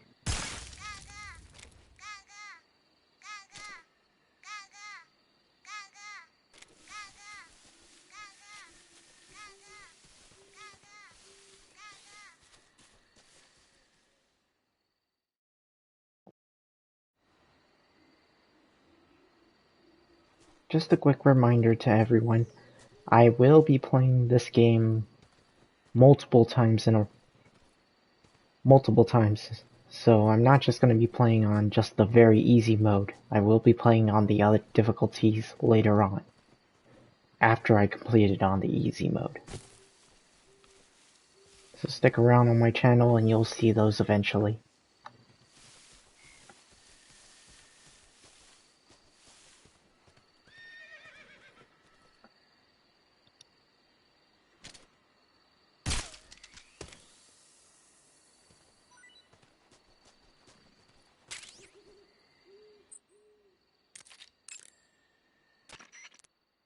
Snake, unlike the Virtuous mission, this is a night operation. You'll be encountering nocturnal animals that you didn't encounter your last mission. Some of them are venomous, like the king cobra, so be careful. If you get bitten by a venomous animal, the poison will spread through your body and rapidly drain your life gauge. If that's the case, go into the cure screen and survival viewer immediately and inject yourself with serum. Got it? I see you caught yourself a green tree python. The green tree python isn't venomous, so no need to worry. It's fairly docile too, so I don't think it's likely to attack you. The green tree python originally comes from Australia and New Zealand. It's a really pretty green color and it lives... Oh my god. What's wrong? Snake, what did I just say? They come from Australia and New Zealand. No, after that. They're a really pretty green color. I thought so. What was I thinking? Seeing a snake and calling it pretty? What's wrong with that? Everything. When a normal woman sees a snake, she's supposed to scream or get sick or something like that. And you think you're normal? What was that? Nothing. Oh, it's all your fault. Jeez, I'm sorry. But enough of that. What do you mean, enough of that? This is serious. No, I just wanted you to tell me how it tastes. How should I know? Ugh. It was awfully pretty, though.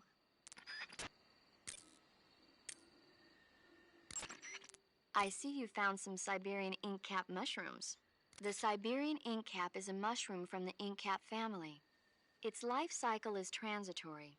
As soon as the spores mature, the cap starts to turn black, liquefy, and melt away. And that's why they call it an ink cap? That's right.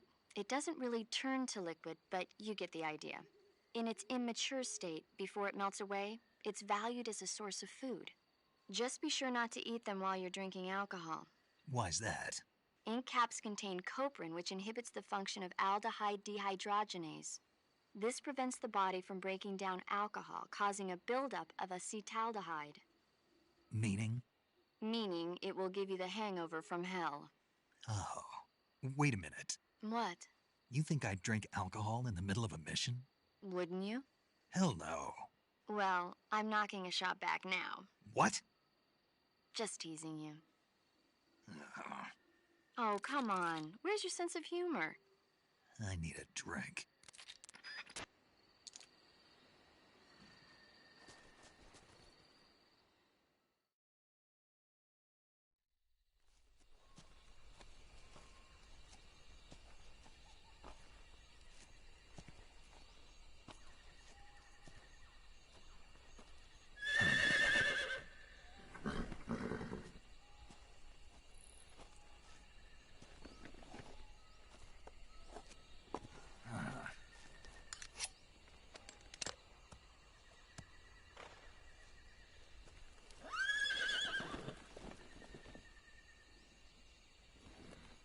Looks like death wasn't ready for you yet.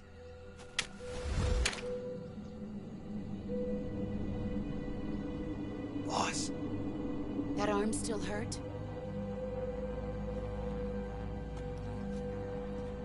What are you doing here?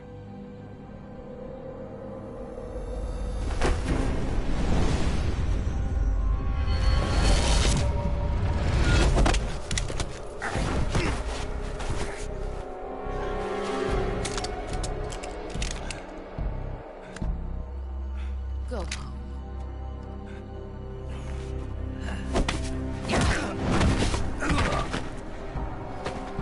Go home. Gru and my sons are waiting up ahead. You don't have a prayer of finishing your mission. You're not even armed. Boss!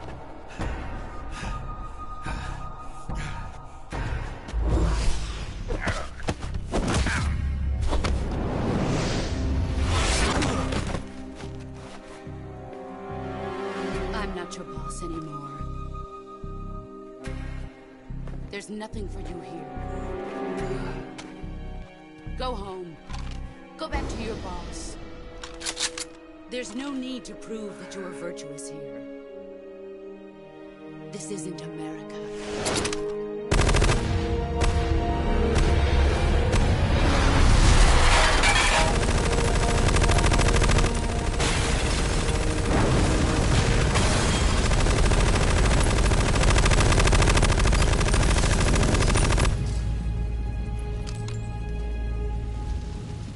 That should stir things up a bit. You'd better hurry.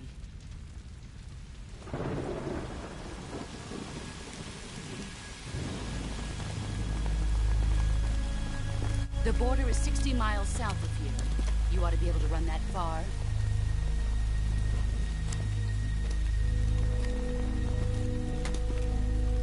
Why'd you defect?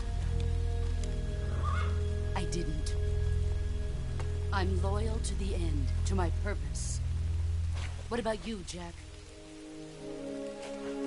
What's it going to be? Loyalty to your country or loyalty to me? Your country or your old mentor? The mission or your beliefs? Your duty to your unit or your personal feelings?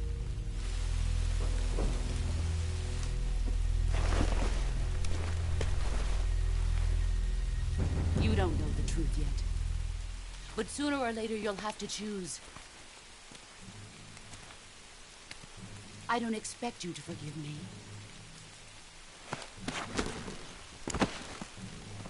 But you can't defeat me either.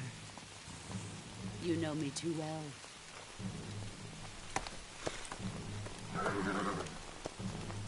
Just look at that bandana. If you can't put the past behind you, you won't survive long.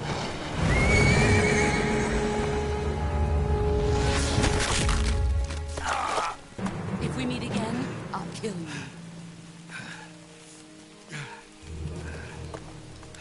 Now, go home.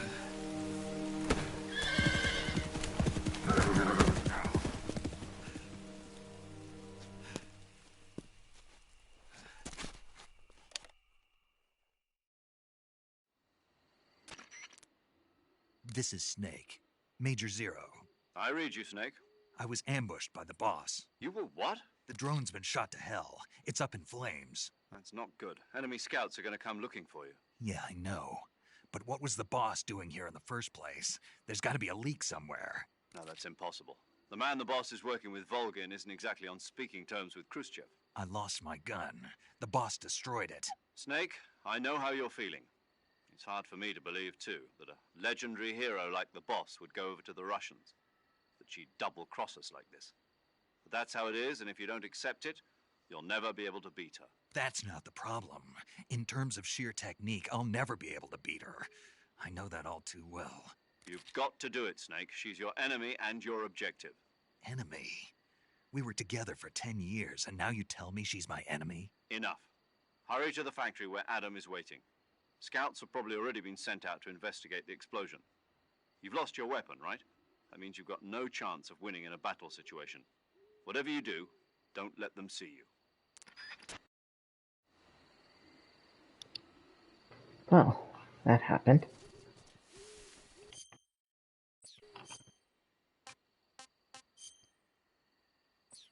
Could have sworn that... No broken hand.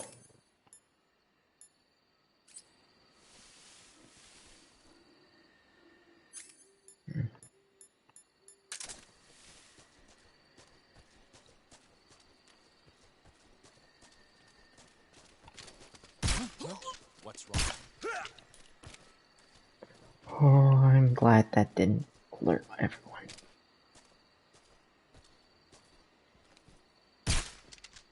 Make sure. What can be alerted? There we go.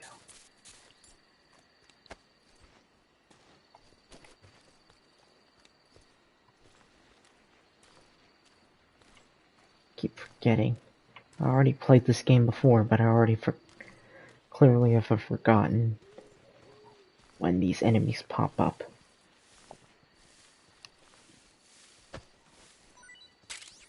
Right? Got a grenade from that.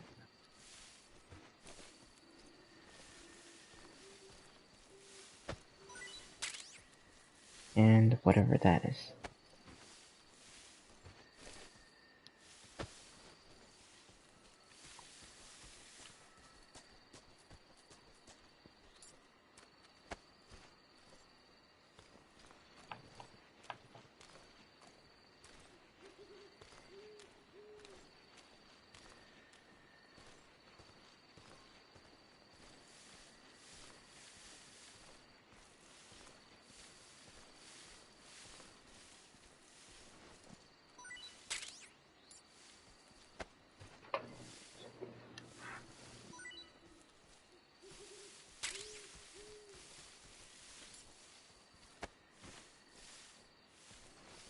These guys only ever carry 2 items. Good to know. Oh, hey.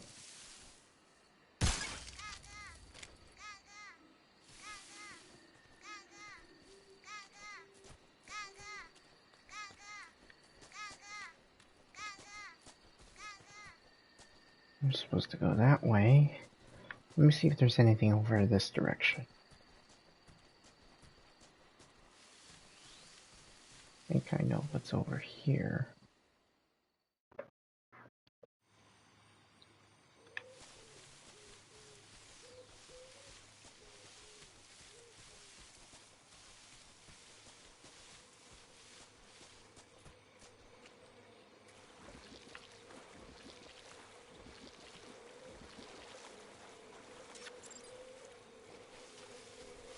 Ah, leech.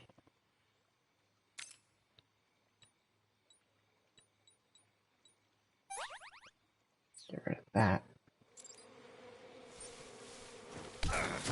Ow.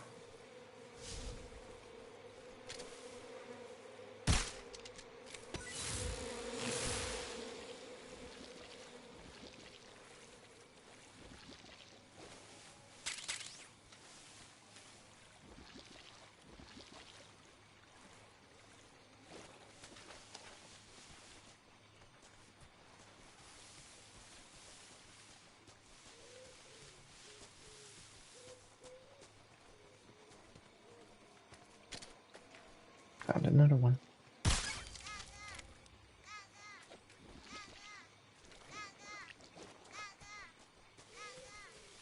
Surprisingly, the ducks are easier to find than the frogs.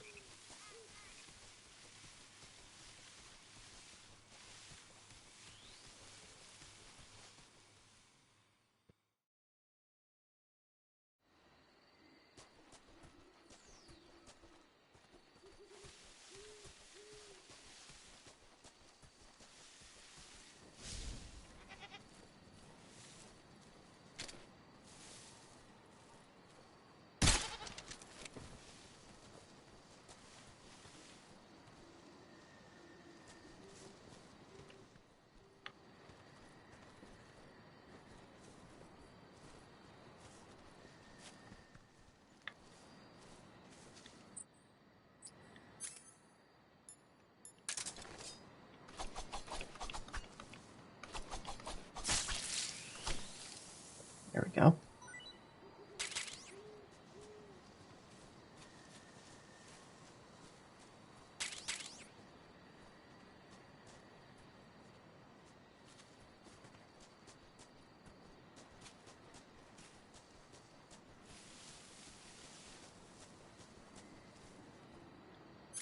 Huh.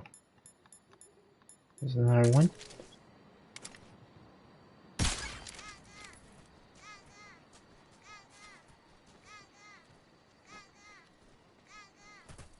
This.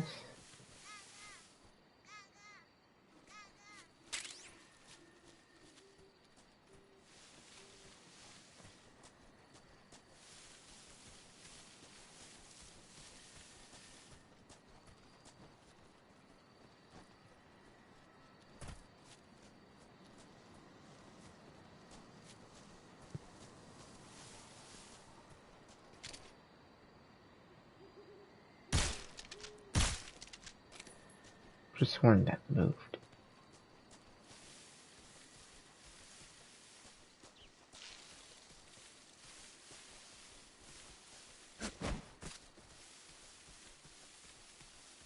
Guess that's it. Yeah.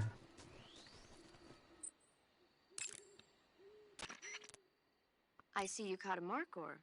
The markhor is a kind of wild goat that lives in mountainous areas.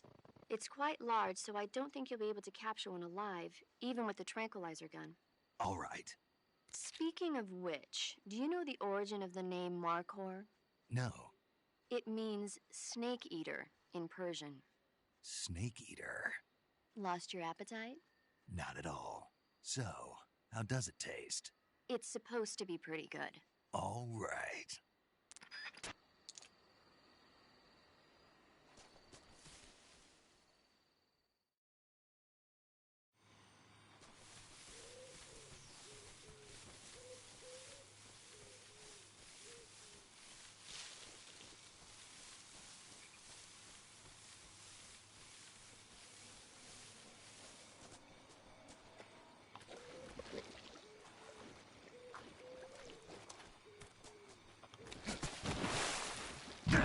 Oh, Damn it. Snake? Oh my god. Snake! Snake!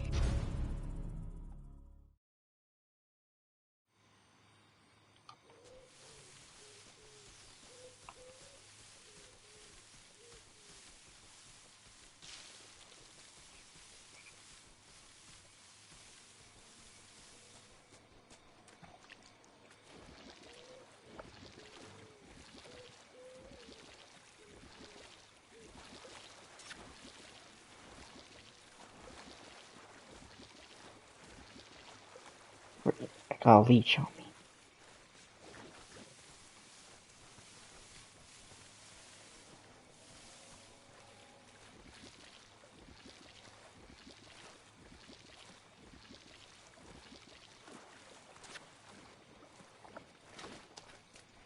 Heard that. Another leech.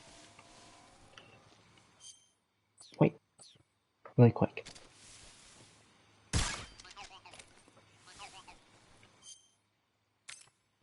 Those removed. Burn it off.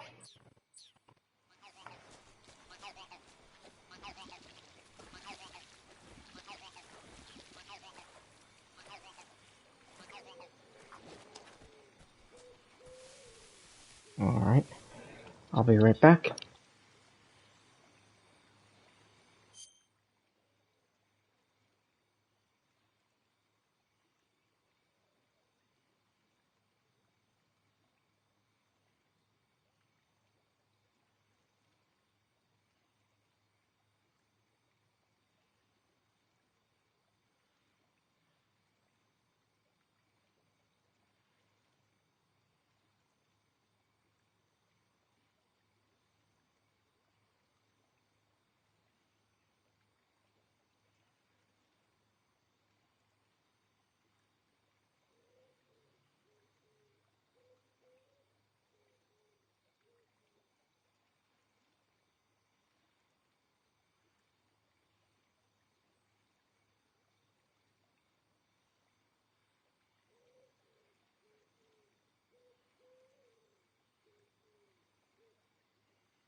Alright, I'm back.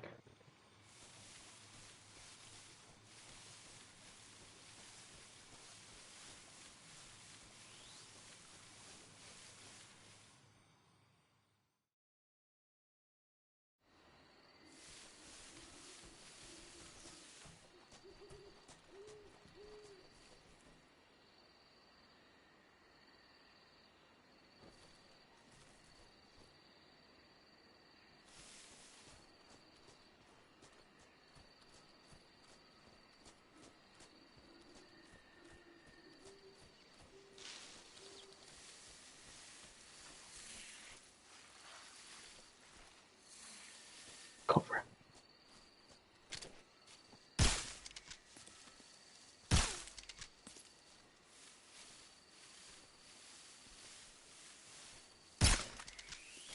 Got it.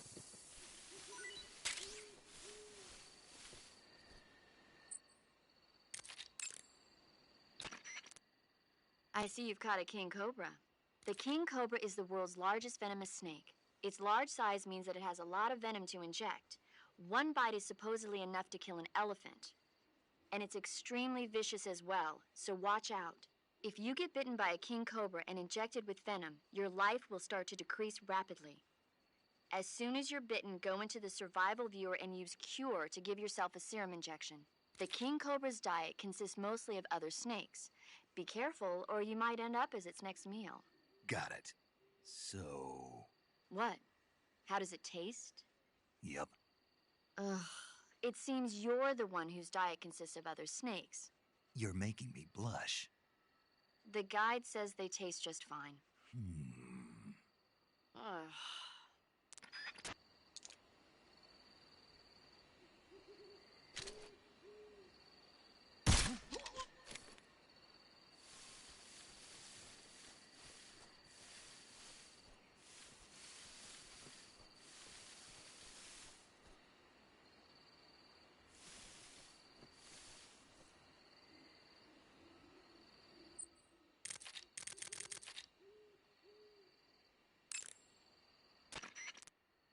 Wearing the leaf pattern camouflage, are you? Leaf pattern is a forest camouflage created to provide cover in woodland areas. Now that our involvement in Vietnam looks set to expand, they're thinking about adopting it for official use. It'll help you blend in, especially well when you're hiding in the bushes.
Hmm.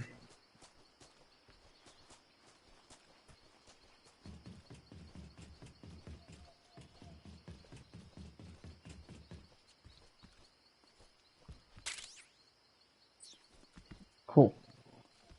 Got a new weapon.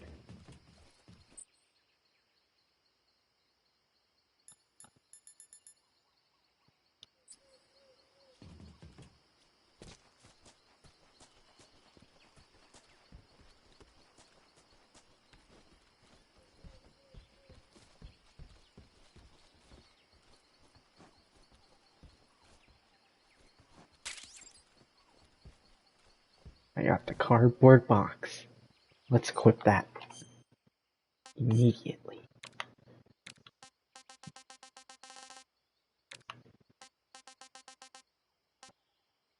Let's see what to remove. I don't need that.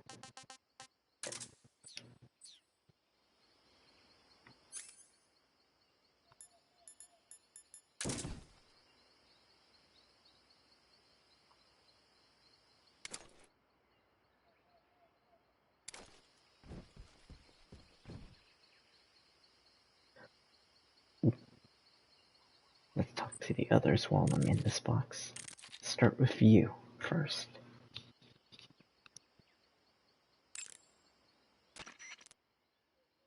Snake, what are you doing? I'm in a box. A cardboard box? Why are you...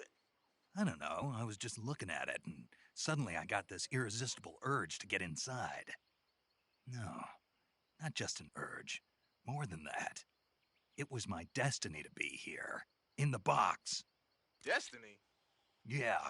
And then when I put it on, I suddenly got this feeling of inner peace. I can't put it into words. I feel safe.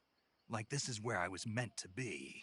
Like I'd found the key to true happiness. Uh-huh. Does any of that make sense? Not even a little. You should come inside the box. Then you'll know what I mean. Man, I don't want to know what you mean. Between you and Paramedic, is everyone but me that is hooked up with a Major Strange? Yeah, well, anyway, I suppose even that dumbass box might make a decent disguise if you wear it inside a building.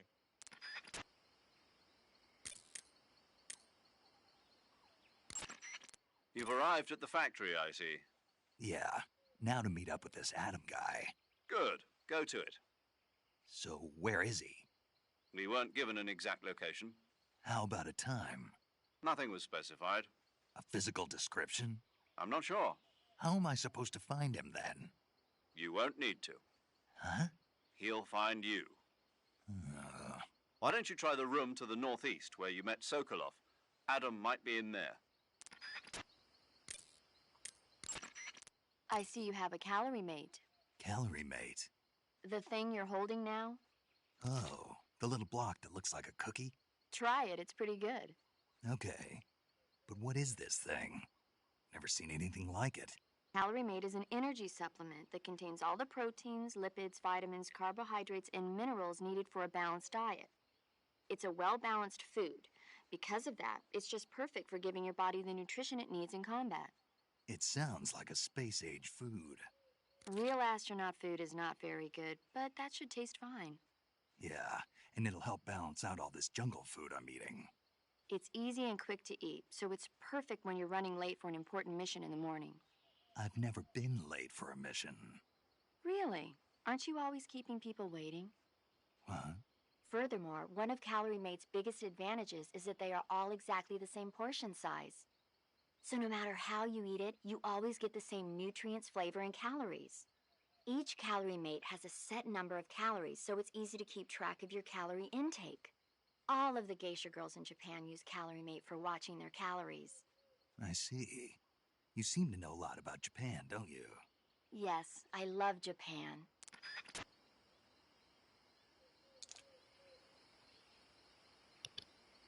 I won't lie. I just ate one of them right now. The Calorie Mates. It's pretty good. Tastes strangely like a cookie that tastes like coffee a bit.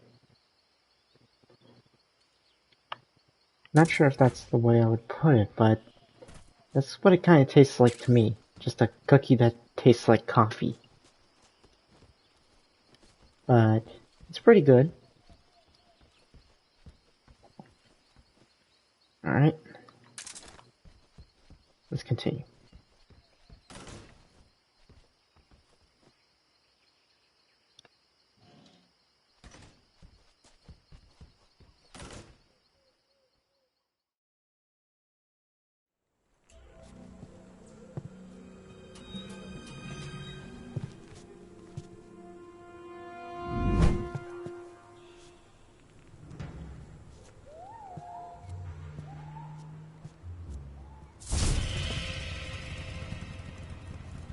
Sorry I'm late. Cut the engine. They'll hear us. Are you the agent they sent? Are you Adam?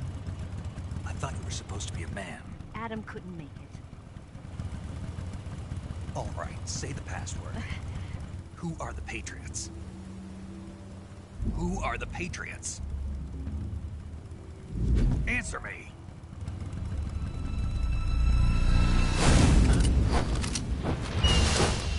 Trapped. Get down!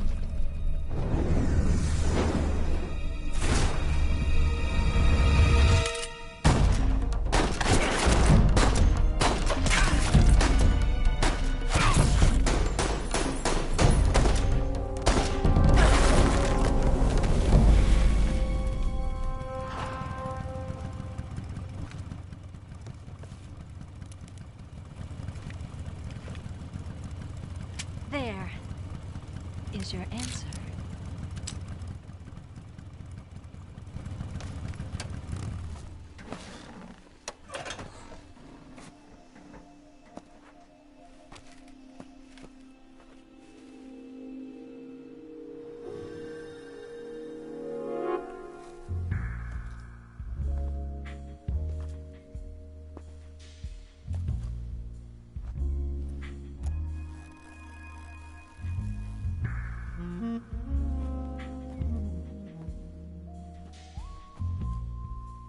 The name's Eva.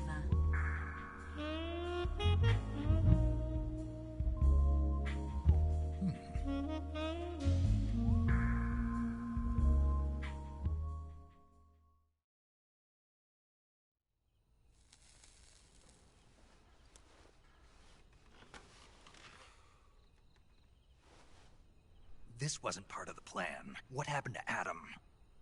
What's your code name? It's Snake. Snake, huh? Well, I'm Eva. Are you here to tempt me?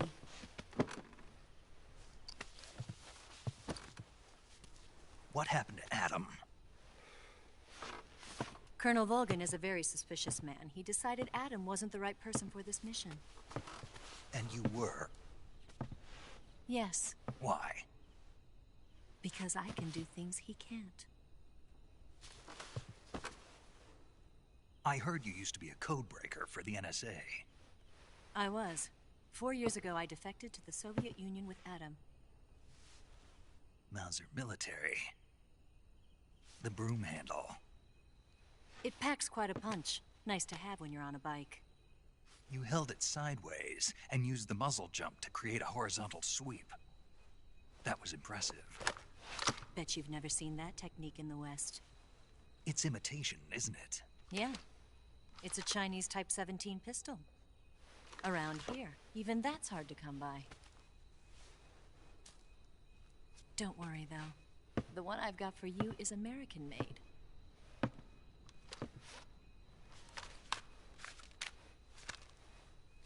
.45, huh?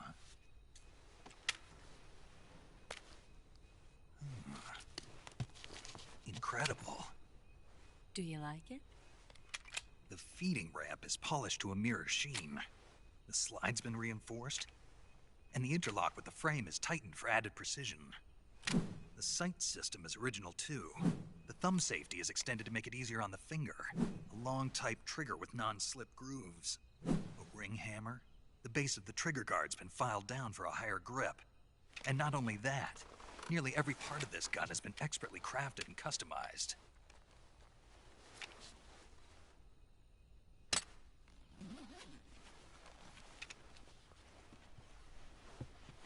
did you get something like this? I grabbed it from a Western munitions armory. It probably used to belong to one of your officers, and there are more where that came from.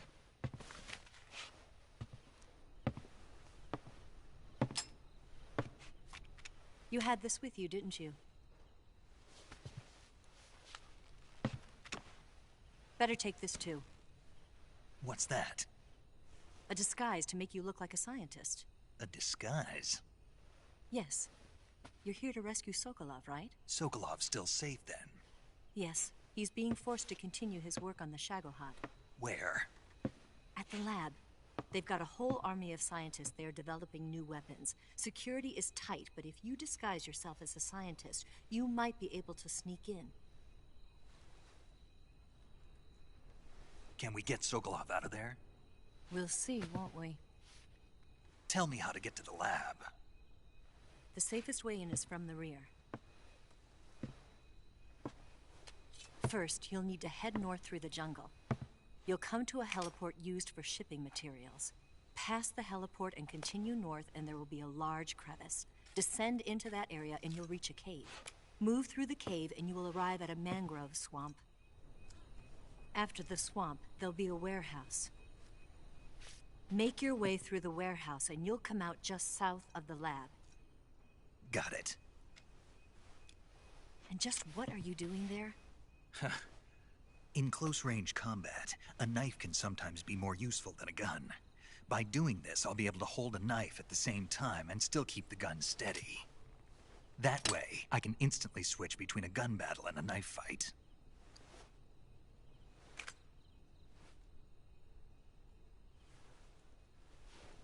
Right, let's get going. Wait a minute. What now? You must be tired. Why don't you take a little rest? I'll be fine. You'll never make it in your condition. It's a jungle out there. There's still an hour before dawn. It's dangerous to be out in the jungle at night without a guide. What about you? I have to get back. I can't be gone for too long. They'll start to suspect something.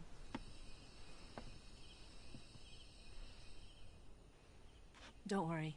I'll keep you updated over the radio. That's it? My orders are to provide you with information. Nothing more. You look disappointed. All right, then. I'll do something special for you.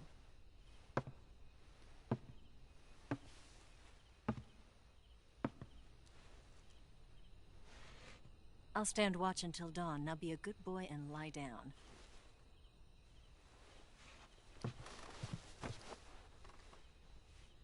What's the matter?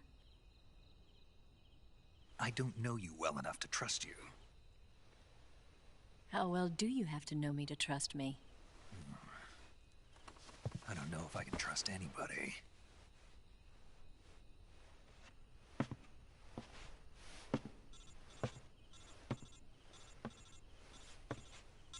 Gonna get that?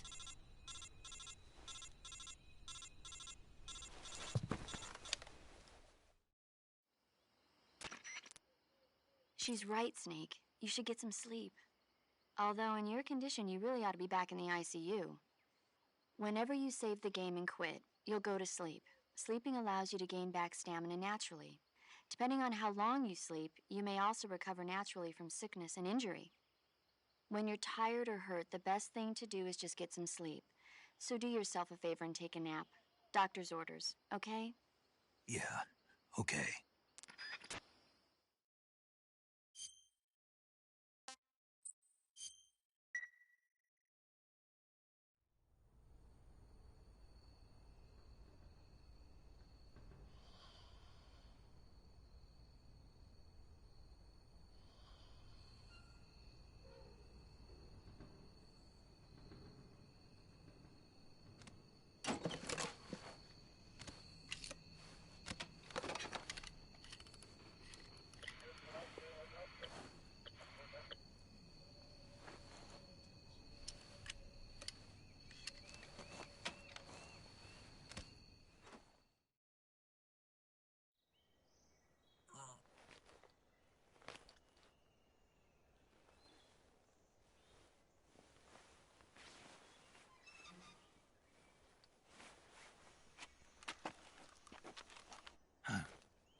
What's the matter?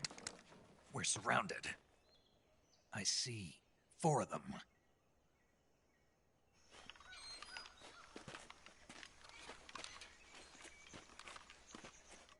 We've got company. It's the Ocelot unit. Let's get out of here. Hurry. Don't forget your gear. Here, give me a hand.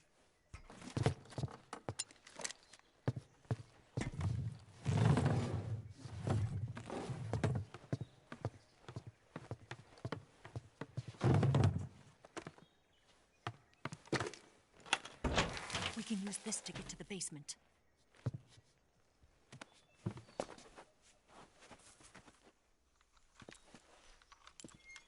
Damn it, Ocelot. I'll get past them on my bike. I'll call you later. Okay, I'll keep them busy.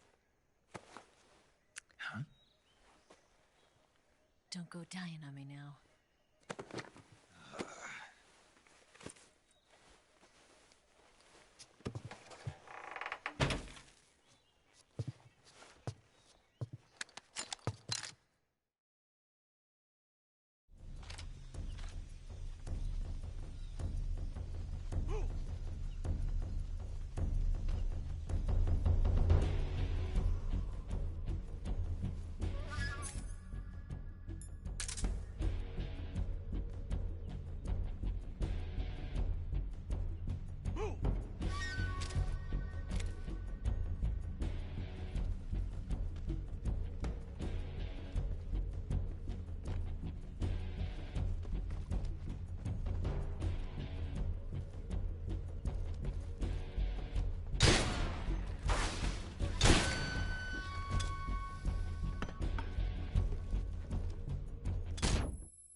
What?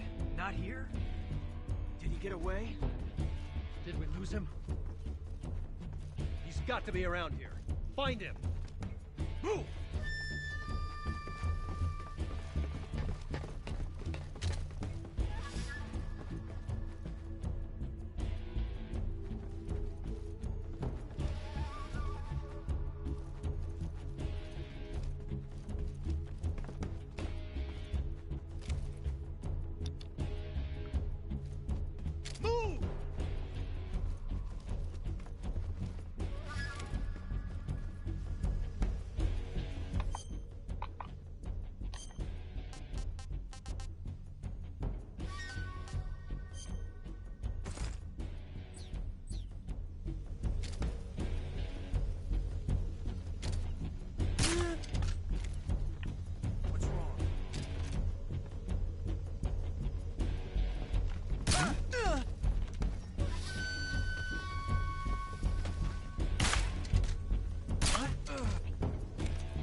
Do not like how close that was.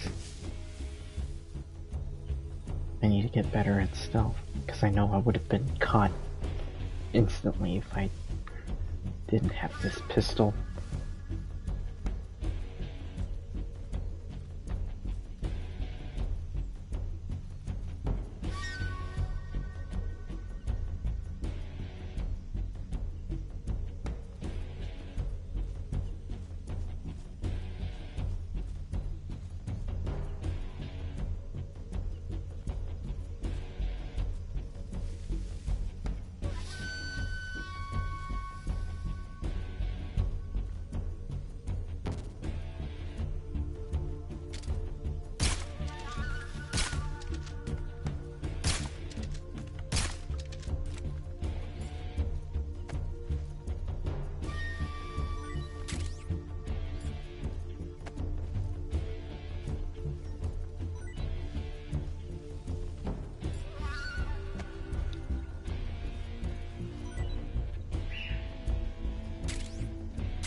Mine detector.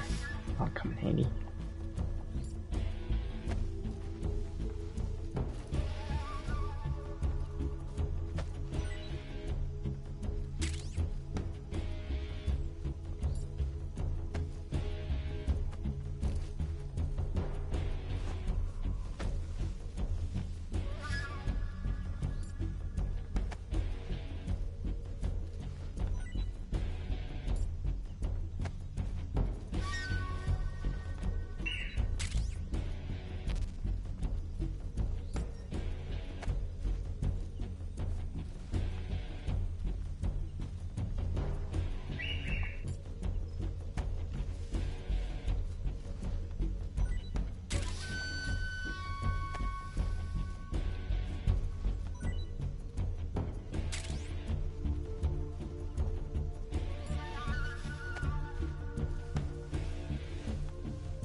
Awesome.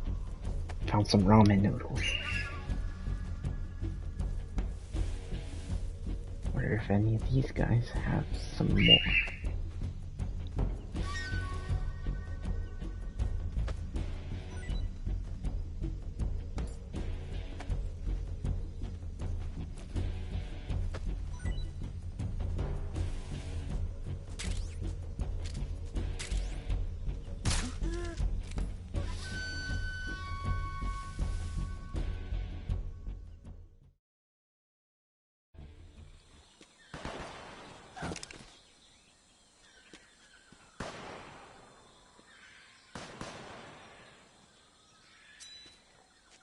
I've been waiting for this moment.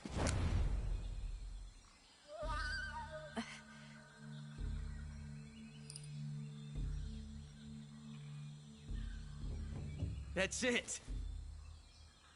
That's the stance. I don't think so. What? A female spy?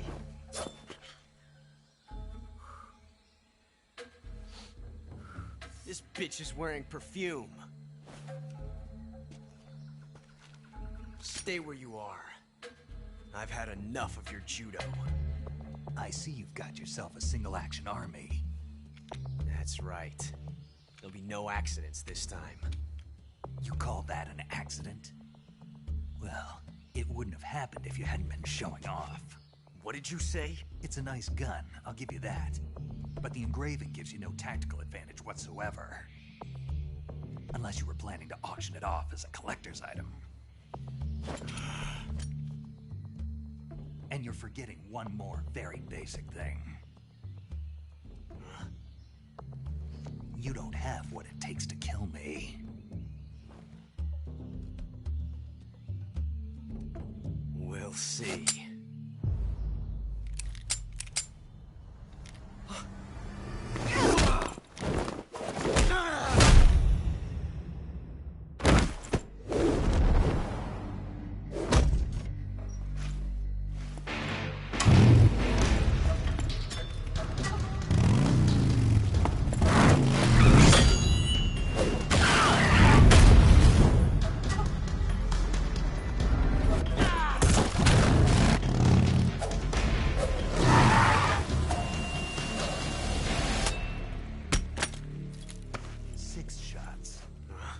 That thing only carries 6 shots.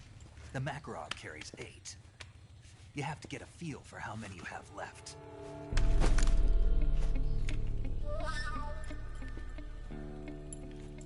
This is a high-class weapon. It's not meant for shooting people. Damn!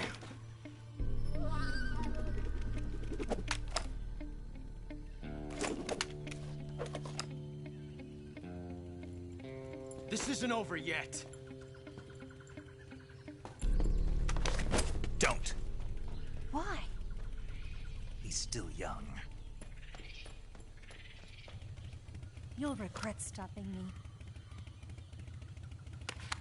Damn it! I've got to get back before he does.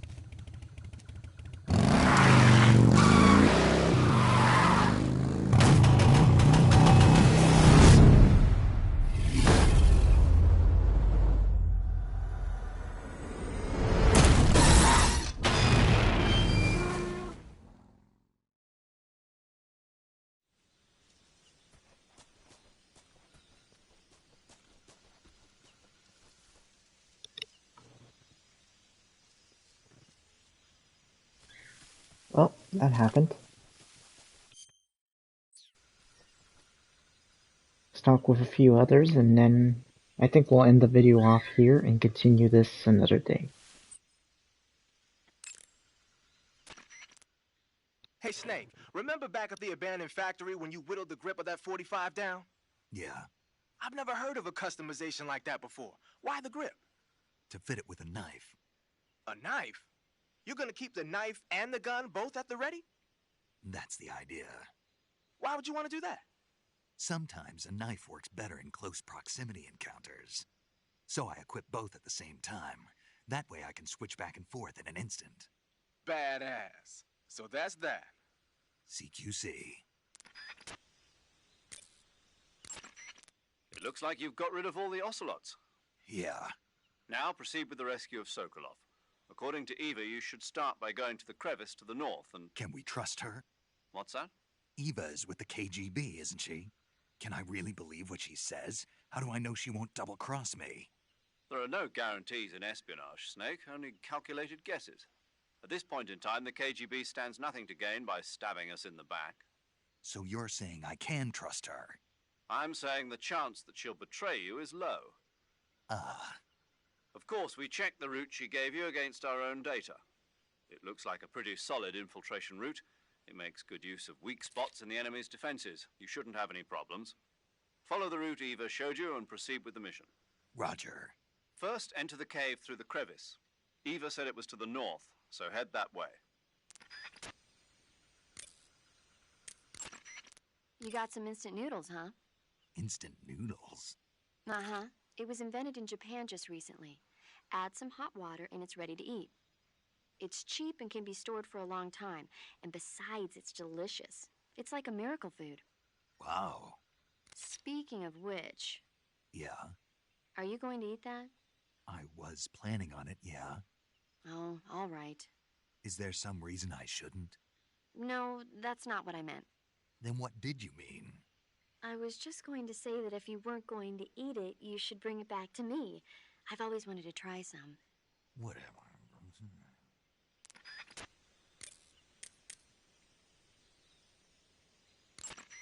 Snake, you said Eva said her Mauser was a Type 17, right? Yeah, what about it? That model was produced in the 1920s in a weapons lab in the Shaanxi province in China. The cartridge part sticks out lower than the original to accommodate 45 caliber rounds. The barrel and chamber are a little bit thicker too. But most telling of all, it's got Chinese characters engraved on both sides of the frame like you saw. And that firing stance Eva was talking about where you hold the gun horizontally, that's a trademark of the Chinese. Just like you were saying, when you're firing in full auto mode, the muzzle jump effect gives you a horizontal strafing motion. They say it's especially deadly in indoor and close-range mop-up actions. The Japanese called it bandit shooting and used to dread it. Makes you wonder where she learned to shoot like that.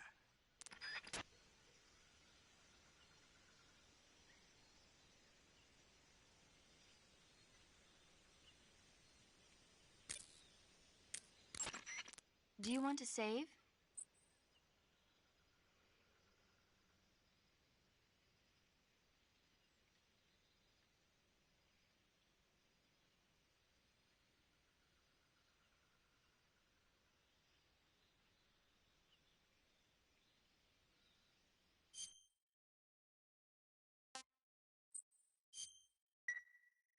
Snake, do you know the creature from the Black Lagoon?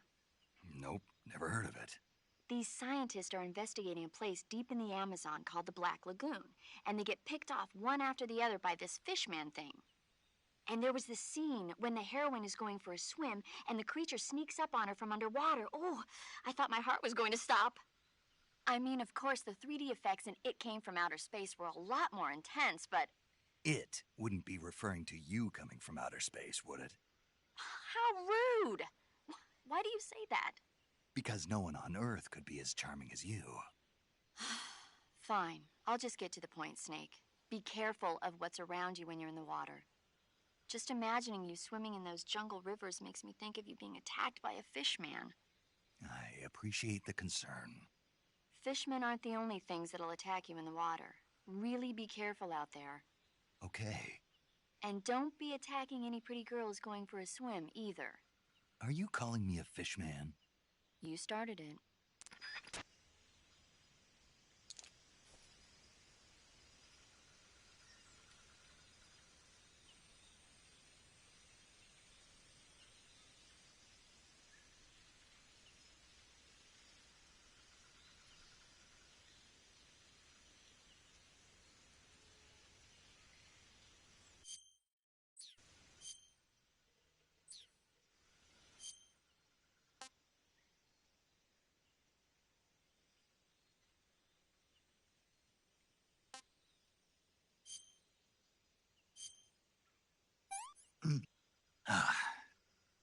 Pretty tasty.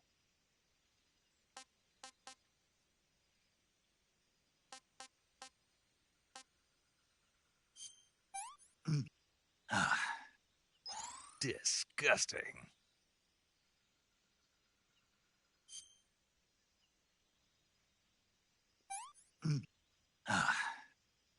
I want some more.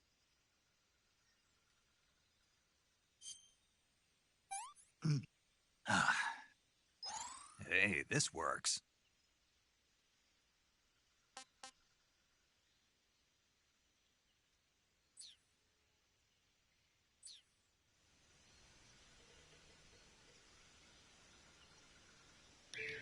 Anyway, that will be it for today. I'll continue this stream more another day, and I hope to see you all in the next stream. Please like, comment, subscribe, and I'll see you all next time.